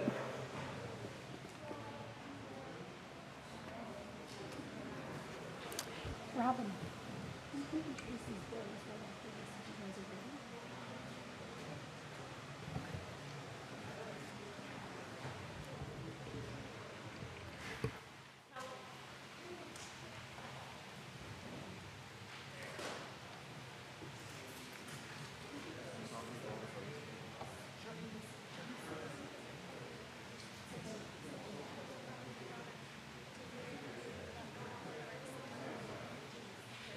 Okay. Members in the gallery, Representative Froelich, how do you vote on the report of the committee of the whole? Froelich votes yes. Representative McKean? McKean votes no. Representative McLaughlin? McLaughlin votes yes. Representative Sullivan? Sullivan votes yes. Representative Titone? Titone votes yes. Remote participation, Representative Buckner? Yes. Buckner votes yes. Representative Duran? Yes. Duran votes yes. Representative Jackson? Yes. Jackson votes yes. Representative Melton? Yes. Melton votes yes. Please close the machine. With 41 aye votes and 23 no votes and 1 excuse, the report of the committee of the whole is adopted. That brings us to announcements and introductions. Thank you. Representative Wilson. Thank you, Madam Speaker. You know, when we first started today, we talked about knowing people's hearts, and sometimes you do things you really didn't intend to do. I did one of those. When I invited you all to the prayer time, I said, Christian brothers and sisters, and I've got my Jewish sister sitting back here who comes to our Bible study. She's my Hebrew expert. I mean, you usually don't have that opportunity when you're doing Bible study to say, what does that mean in Hebrew anyway? So I apologize for eliminating anyone. I think you all know my heart. Please, all of you come. Thank you. Thank you, Representative Wilson. Any other announcements and introductions? Right after this, I'm going to introduce bills. So once I do that, you're, of course, welcome to leave. But Majority Leader Garnett. Thank you, Madam Speaker. Thanks, members, for your work today. Just a reminder to all of you and the people listening in that we'll do our caucuses. Both caucuses will meet at 2:30 on WebEx to caucus on the budget amendments, and we will do the long bill tomorrow. So tune in and feel free to participate remotely. I have one meeting announcement. The Executive Committee will meet over WebEx today at 5:30 p.m. Anyone else is welcome to listen into that meeting. And with that, I'm going to do some business. Message from the Senate. Message from the Senate, Madam Speaker. Message from the Senate will be printed in the Journal. Introduction of bills. House Bill 1405 by Representative Woodrow concerning funding the Eviction Legal Defense Fund with a filing fee. House Bill 1405 is assigned to the Committee on Finance? Finance. And Appropriations. House Bill 1406 by Representative Arndt concerning the augmentation of the general fund through transfers of certain money. House Bill 1406 is assigned to the Committee on Finance and the Committee on Appropriations. Introduction of resolutions. SJR 20020 by Senators Todd and Marble, also Representatives Buenteo and Rich, concerning the recognition of the National Women's History Month and in connection therewith designating March as Colorado Women's History Month and commemorating the 100th anniversary of women's right to vote. Senate Joint Resolution 20 is assigned, is laid over one day under the rules. HCR 20-10001 by Representative Singer and Wilson, submitting to the registered electors of the state of Colorado an amendment to the Colorado Constitution concerning the conduct of charitable gaming activities and in connection therewith allowing bingo raffle licenses to hire managers and operators of games and eliminating the requirement that a charitable organization have 5 years continuous existence before obtaining a charitable gaming license. Can I see? House Concurrent Resolution 1001 is assigned to the Committee on State, Veterans, and Military Affairs. And I think that's it. Okay. Assistant Majority Leader Kennedy. Just until later today, right? I think we're done. Could this do adjournment? Yeah, we can adjourn. We sure? Thank you, Madam Speaker. I move the House stand adjourned until Tuesday, June 2nd at 9 a.m. Seeing no objection, the House will be in adjournment until Tuesday, June 2nd at 9 a.m.